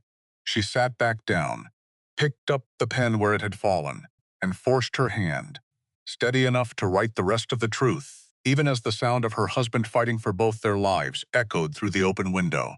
By the time the shooting stopped, Ashworth had everything he needed: Constance's full statement, Elias Craib's corroborating ledgers, and enough named victims across the county to fill 3 pages in his own careful hand. "I'll have warrants drawn before sunrise," he said, capping his pen. "For Vane. And, Mrs. Marsh, I regret to say, this will likely include Deputy Pruitt as well." Constance's stomach dropped. "You think he's involved?" "I think," Ashworth said slowly, "that a deputy who chases wanted posters this aggressively for a crime this thin is either remarkably diligent or remarkably well paid. I ain't to find out fudge for conocy for sees another sunrise." They found Pruitt's name in Vane's own account books an hour later, not hidden, not encoded, just sitting plain among the other entries, a monthly figure too large for an honest deputy's salary and too consistent to be coincidence. Ashworth's face, reading it, went hard in a way Constance hadn't seen from him yet. "This changes the shape of tomorrow," he said. "If the county's own deputy is compromised, I can't simply issue quiet warrants and trust local enforcement to carry them out cleanly. Vane will be warned before the ink dries." "Then what do we do?" Constance asked. "We do it in the open," Ashworth said. "At sunrise, in front of the whole town where no one can quietly make the paperwork disappear." He looked at her directly. "Which means you'll need to stand in that square again, Mrs. Marsh, in front of everyone who watched that auction, and say all of this out loud where they can all hear it." Constance thought of the church, of 80 faces watching Vane call her body a condition, of the particular silent cruelty of a crowd that let it happen, and called it charity. "Good," she said. "Let them hear it." Gideon found her an hour before dawn, coming out of the hotel's side door with dust on her dress and something steady and terrible in her eyes that told him, before she said a single word, that the night had changed everything. "You're hurt," she said first, seeing the dark stain along his sleeve. "Grazed," he said. "Looks worse than it is." "Gideon."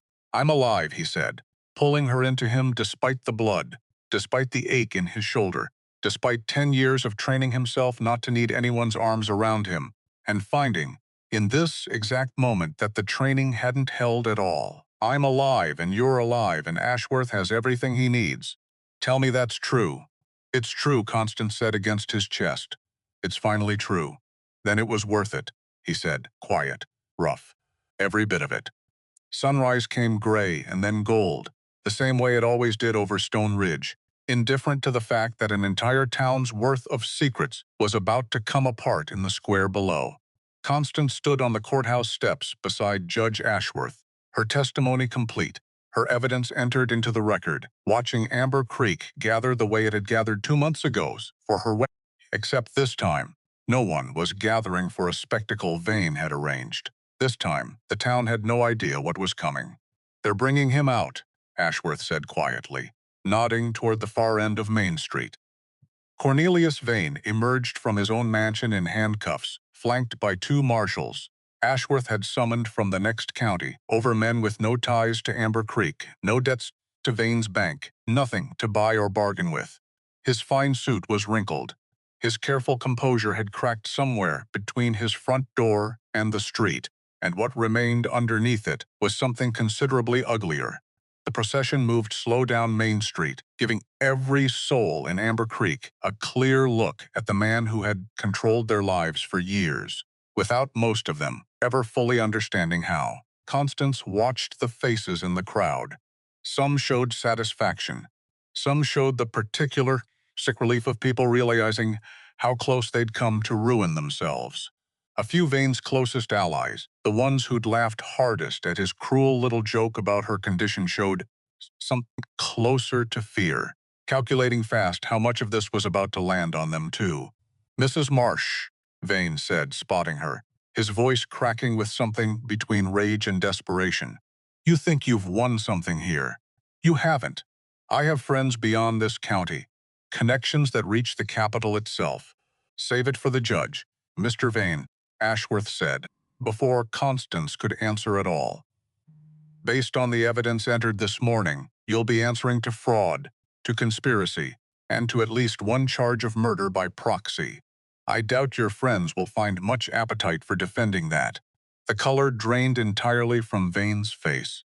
For the first time since Constance had met him, since the church, since the altar, since the word condition first left his mouth in front of 80 witnesses, Cornelius Vane looked genuinely, thoroughly afraid.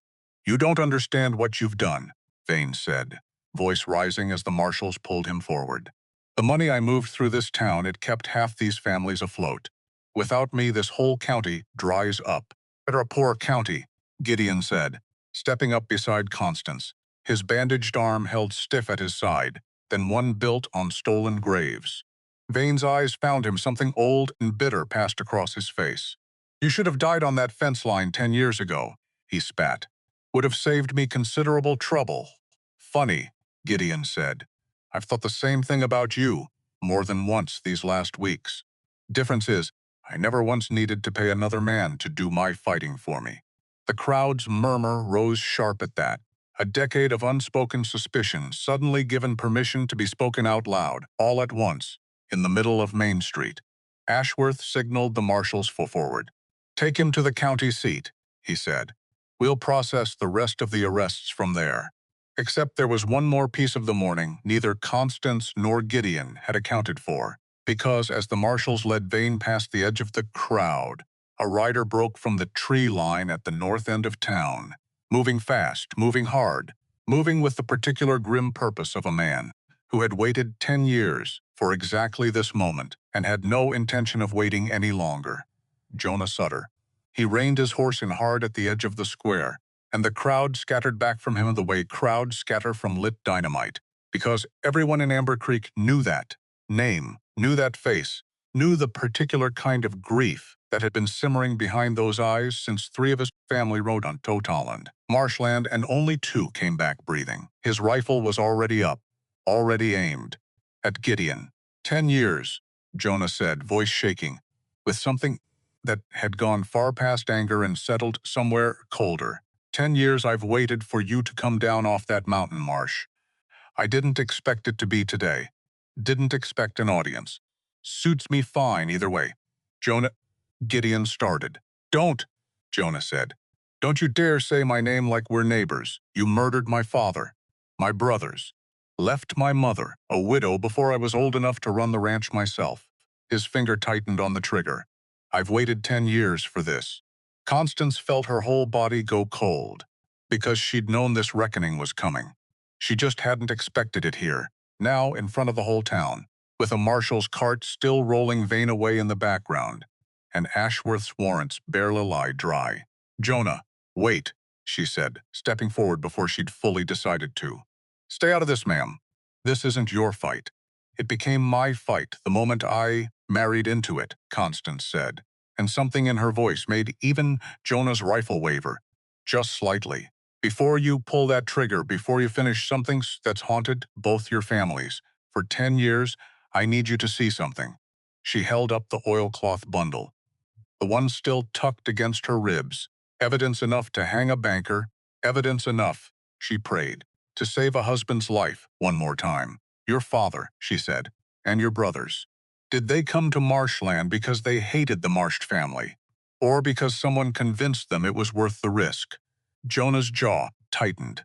"Land's worth fighting for. Always has been. Not this hard," Constance said.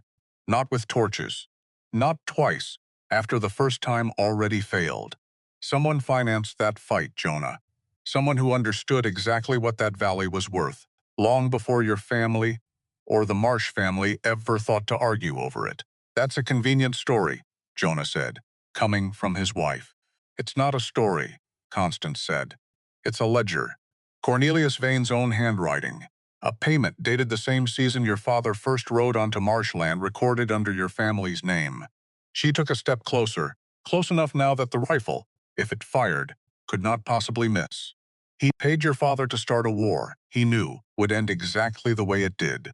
Because when the dust settled and the bodies were buried, marsh land went unclaimed and unworked for 10 years, right up until a bank foreclosure could take it clean, quiet, and legal." Jonah's rifle didn't lower. Not yet. But something in his face had started to come apart, the 10-year-old certainty he'd built his whole adult life around, cracking under the weight of a ledger he hadn't seen yet, and desperately, visibly, didn't want to be true. "Show me," he said, voice raw now, barely holding. Constance crossed the last few feet between them and held out the page. Her hands were steady, even now, even with a rifle still half raised in front of her. "Jonah, read it. Read it twice." His whole body went rigid, then slowly, terribly, began to shake. "He paid them," he said, "and it wasn't a question anymore. He paid my father to die for a piece of land he intended to steal all along." "Yes," Gideon said quietly, and for the first time in 10 years, his voice carried no defense in it at all. Just grief, plain and shared. "I've spent 10 years believing I killed your family over a fence line. Turns out we were both just pieces on a board someone else was playing, Jonah, the whole time." The rifle came down slowly, inch by inch, like something heavy, finally being set down after 10 years of being carried. "I don't forgive you," Jonah said, voice cracking. "I don't know if I ever will. You still killed them, whatever the reason behind it." "I know," Gideon said. "I'll carry that the rest of my life, same as I have the last 10 years. But him." Jonah's eyes cut toward the marshal's cart, still visible at the far end of the street, carrying Vane toward whatever judgment awaited him at the county seat. "Him, I want to watch answer for this. Properly. In a courtroom. Not with my own hands, not today." He lowered the rifle fully, let it hang loose at his side. "That's the only treat either of you are getting from me. Take it or leave it." "We'll take it," Constance said. Jonah looked at her for a long moment, really looked. The way you look at someone you've decided, against every instinct, to trust just slightly more than you did a minute ago. "You're braver than this whole town gave you credit for, Mrs. Marsh," he said finally. "I heard what he called you. In that church."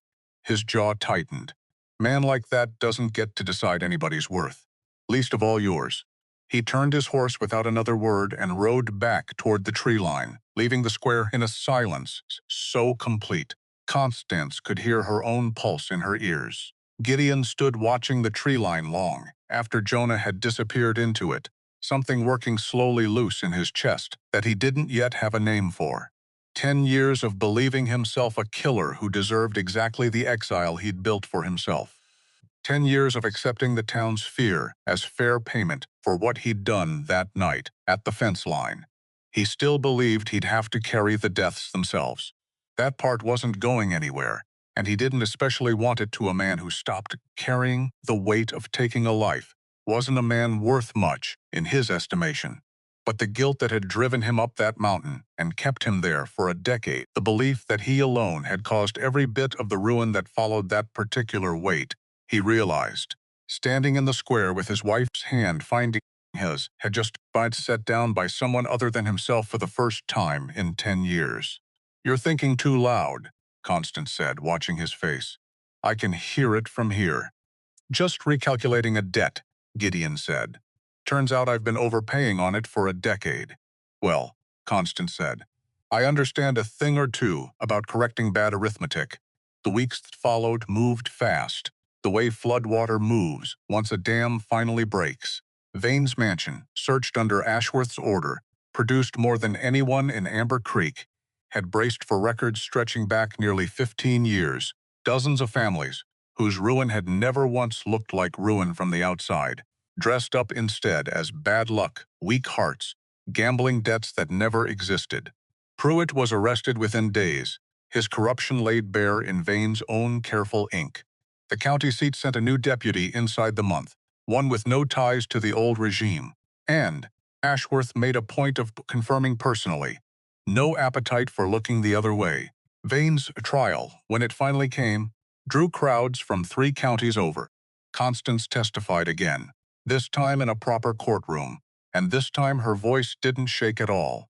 Tobias Reed testified after her, a weathered rancher in his 60s, hat twisted in his hands the whole time he spoke, admitting in a rough, unpracticed voice that he'd spent 2 winters believing his own ruin was his own fault, some failure of judgment or luck he'd never quite been able to name. Hearing Constance's account of the falsified ledgers, he said, had been the first time in 2 years he'd slept a full night through.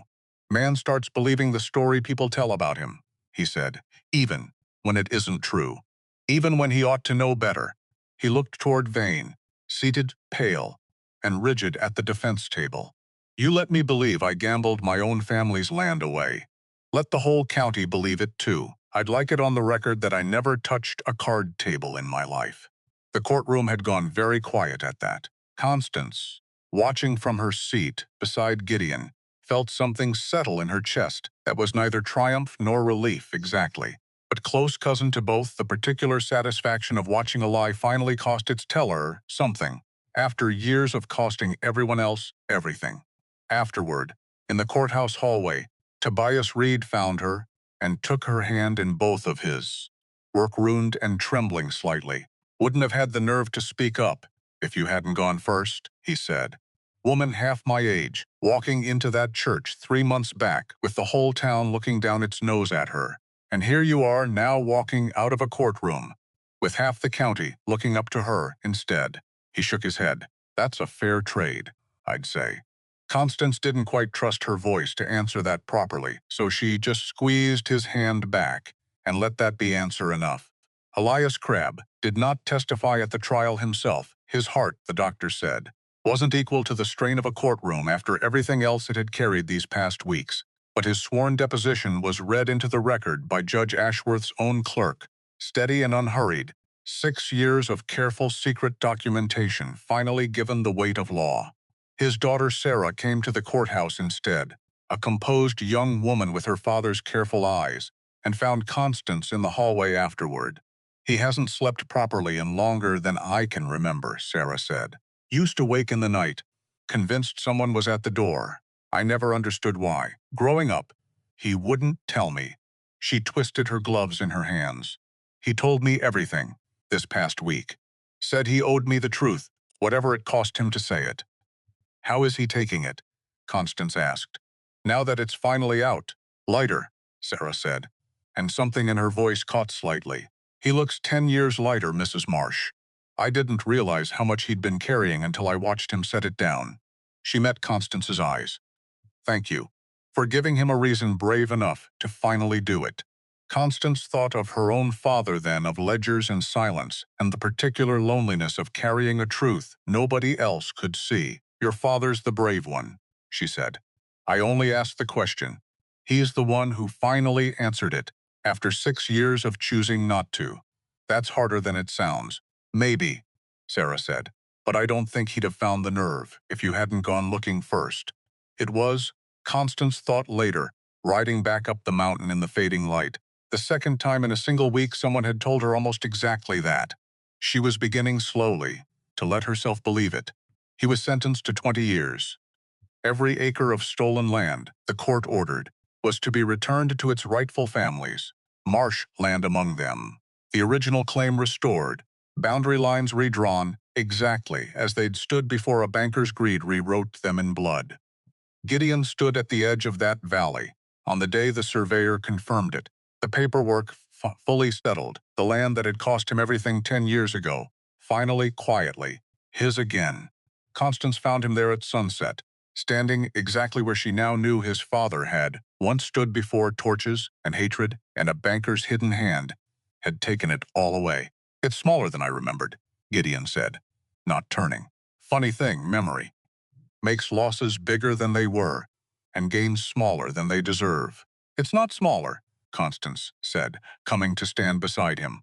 "You've just spent 10 years carrying it around in your chest instead of standing in it. Things always feel heavier in memory than they do in your own two hands." Gideon looked at her, at the woman who had walked into a rigged auction as a debt to be settled and walked out of it, weeks later, as the reason an entire county's worth of quiet cruelty had finally come undone. "I used to think," he said slowly, "that this mountain was the only place I'd ever be allowed to be myself. That the valley, the town, all of it that was somebody else's world, and I didn't belong in it anymore. And now? Now I think," Gideon said, "the valley was never the problem.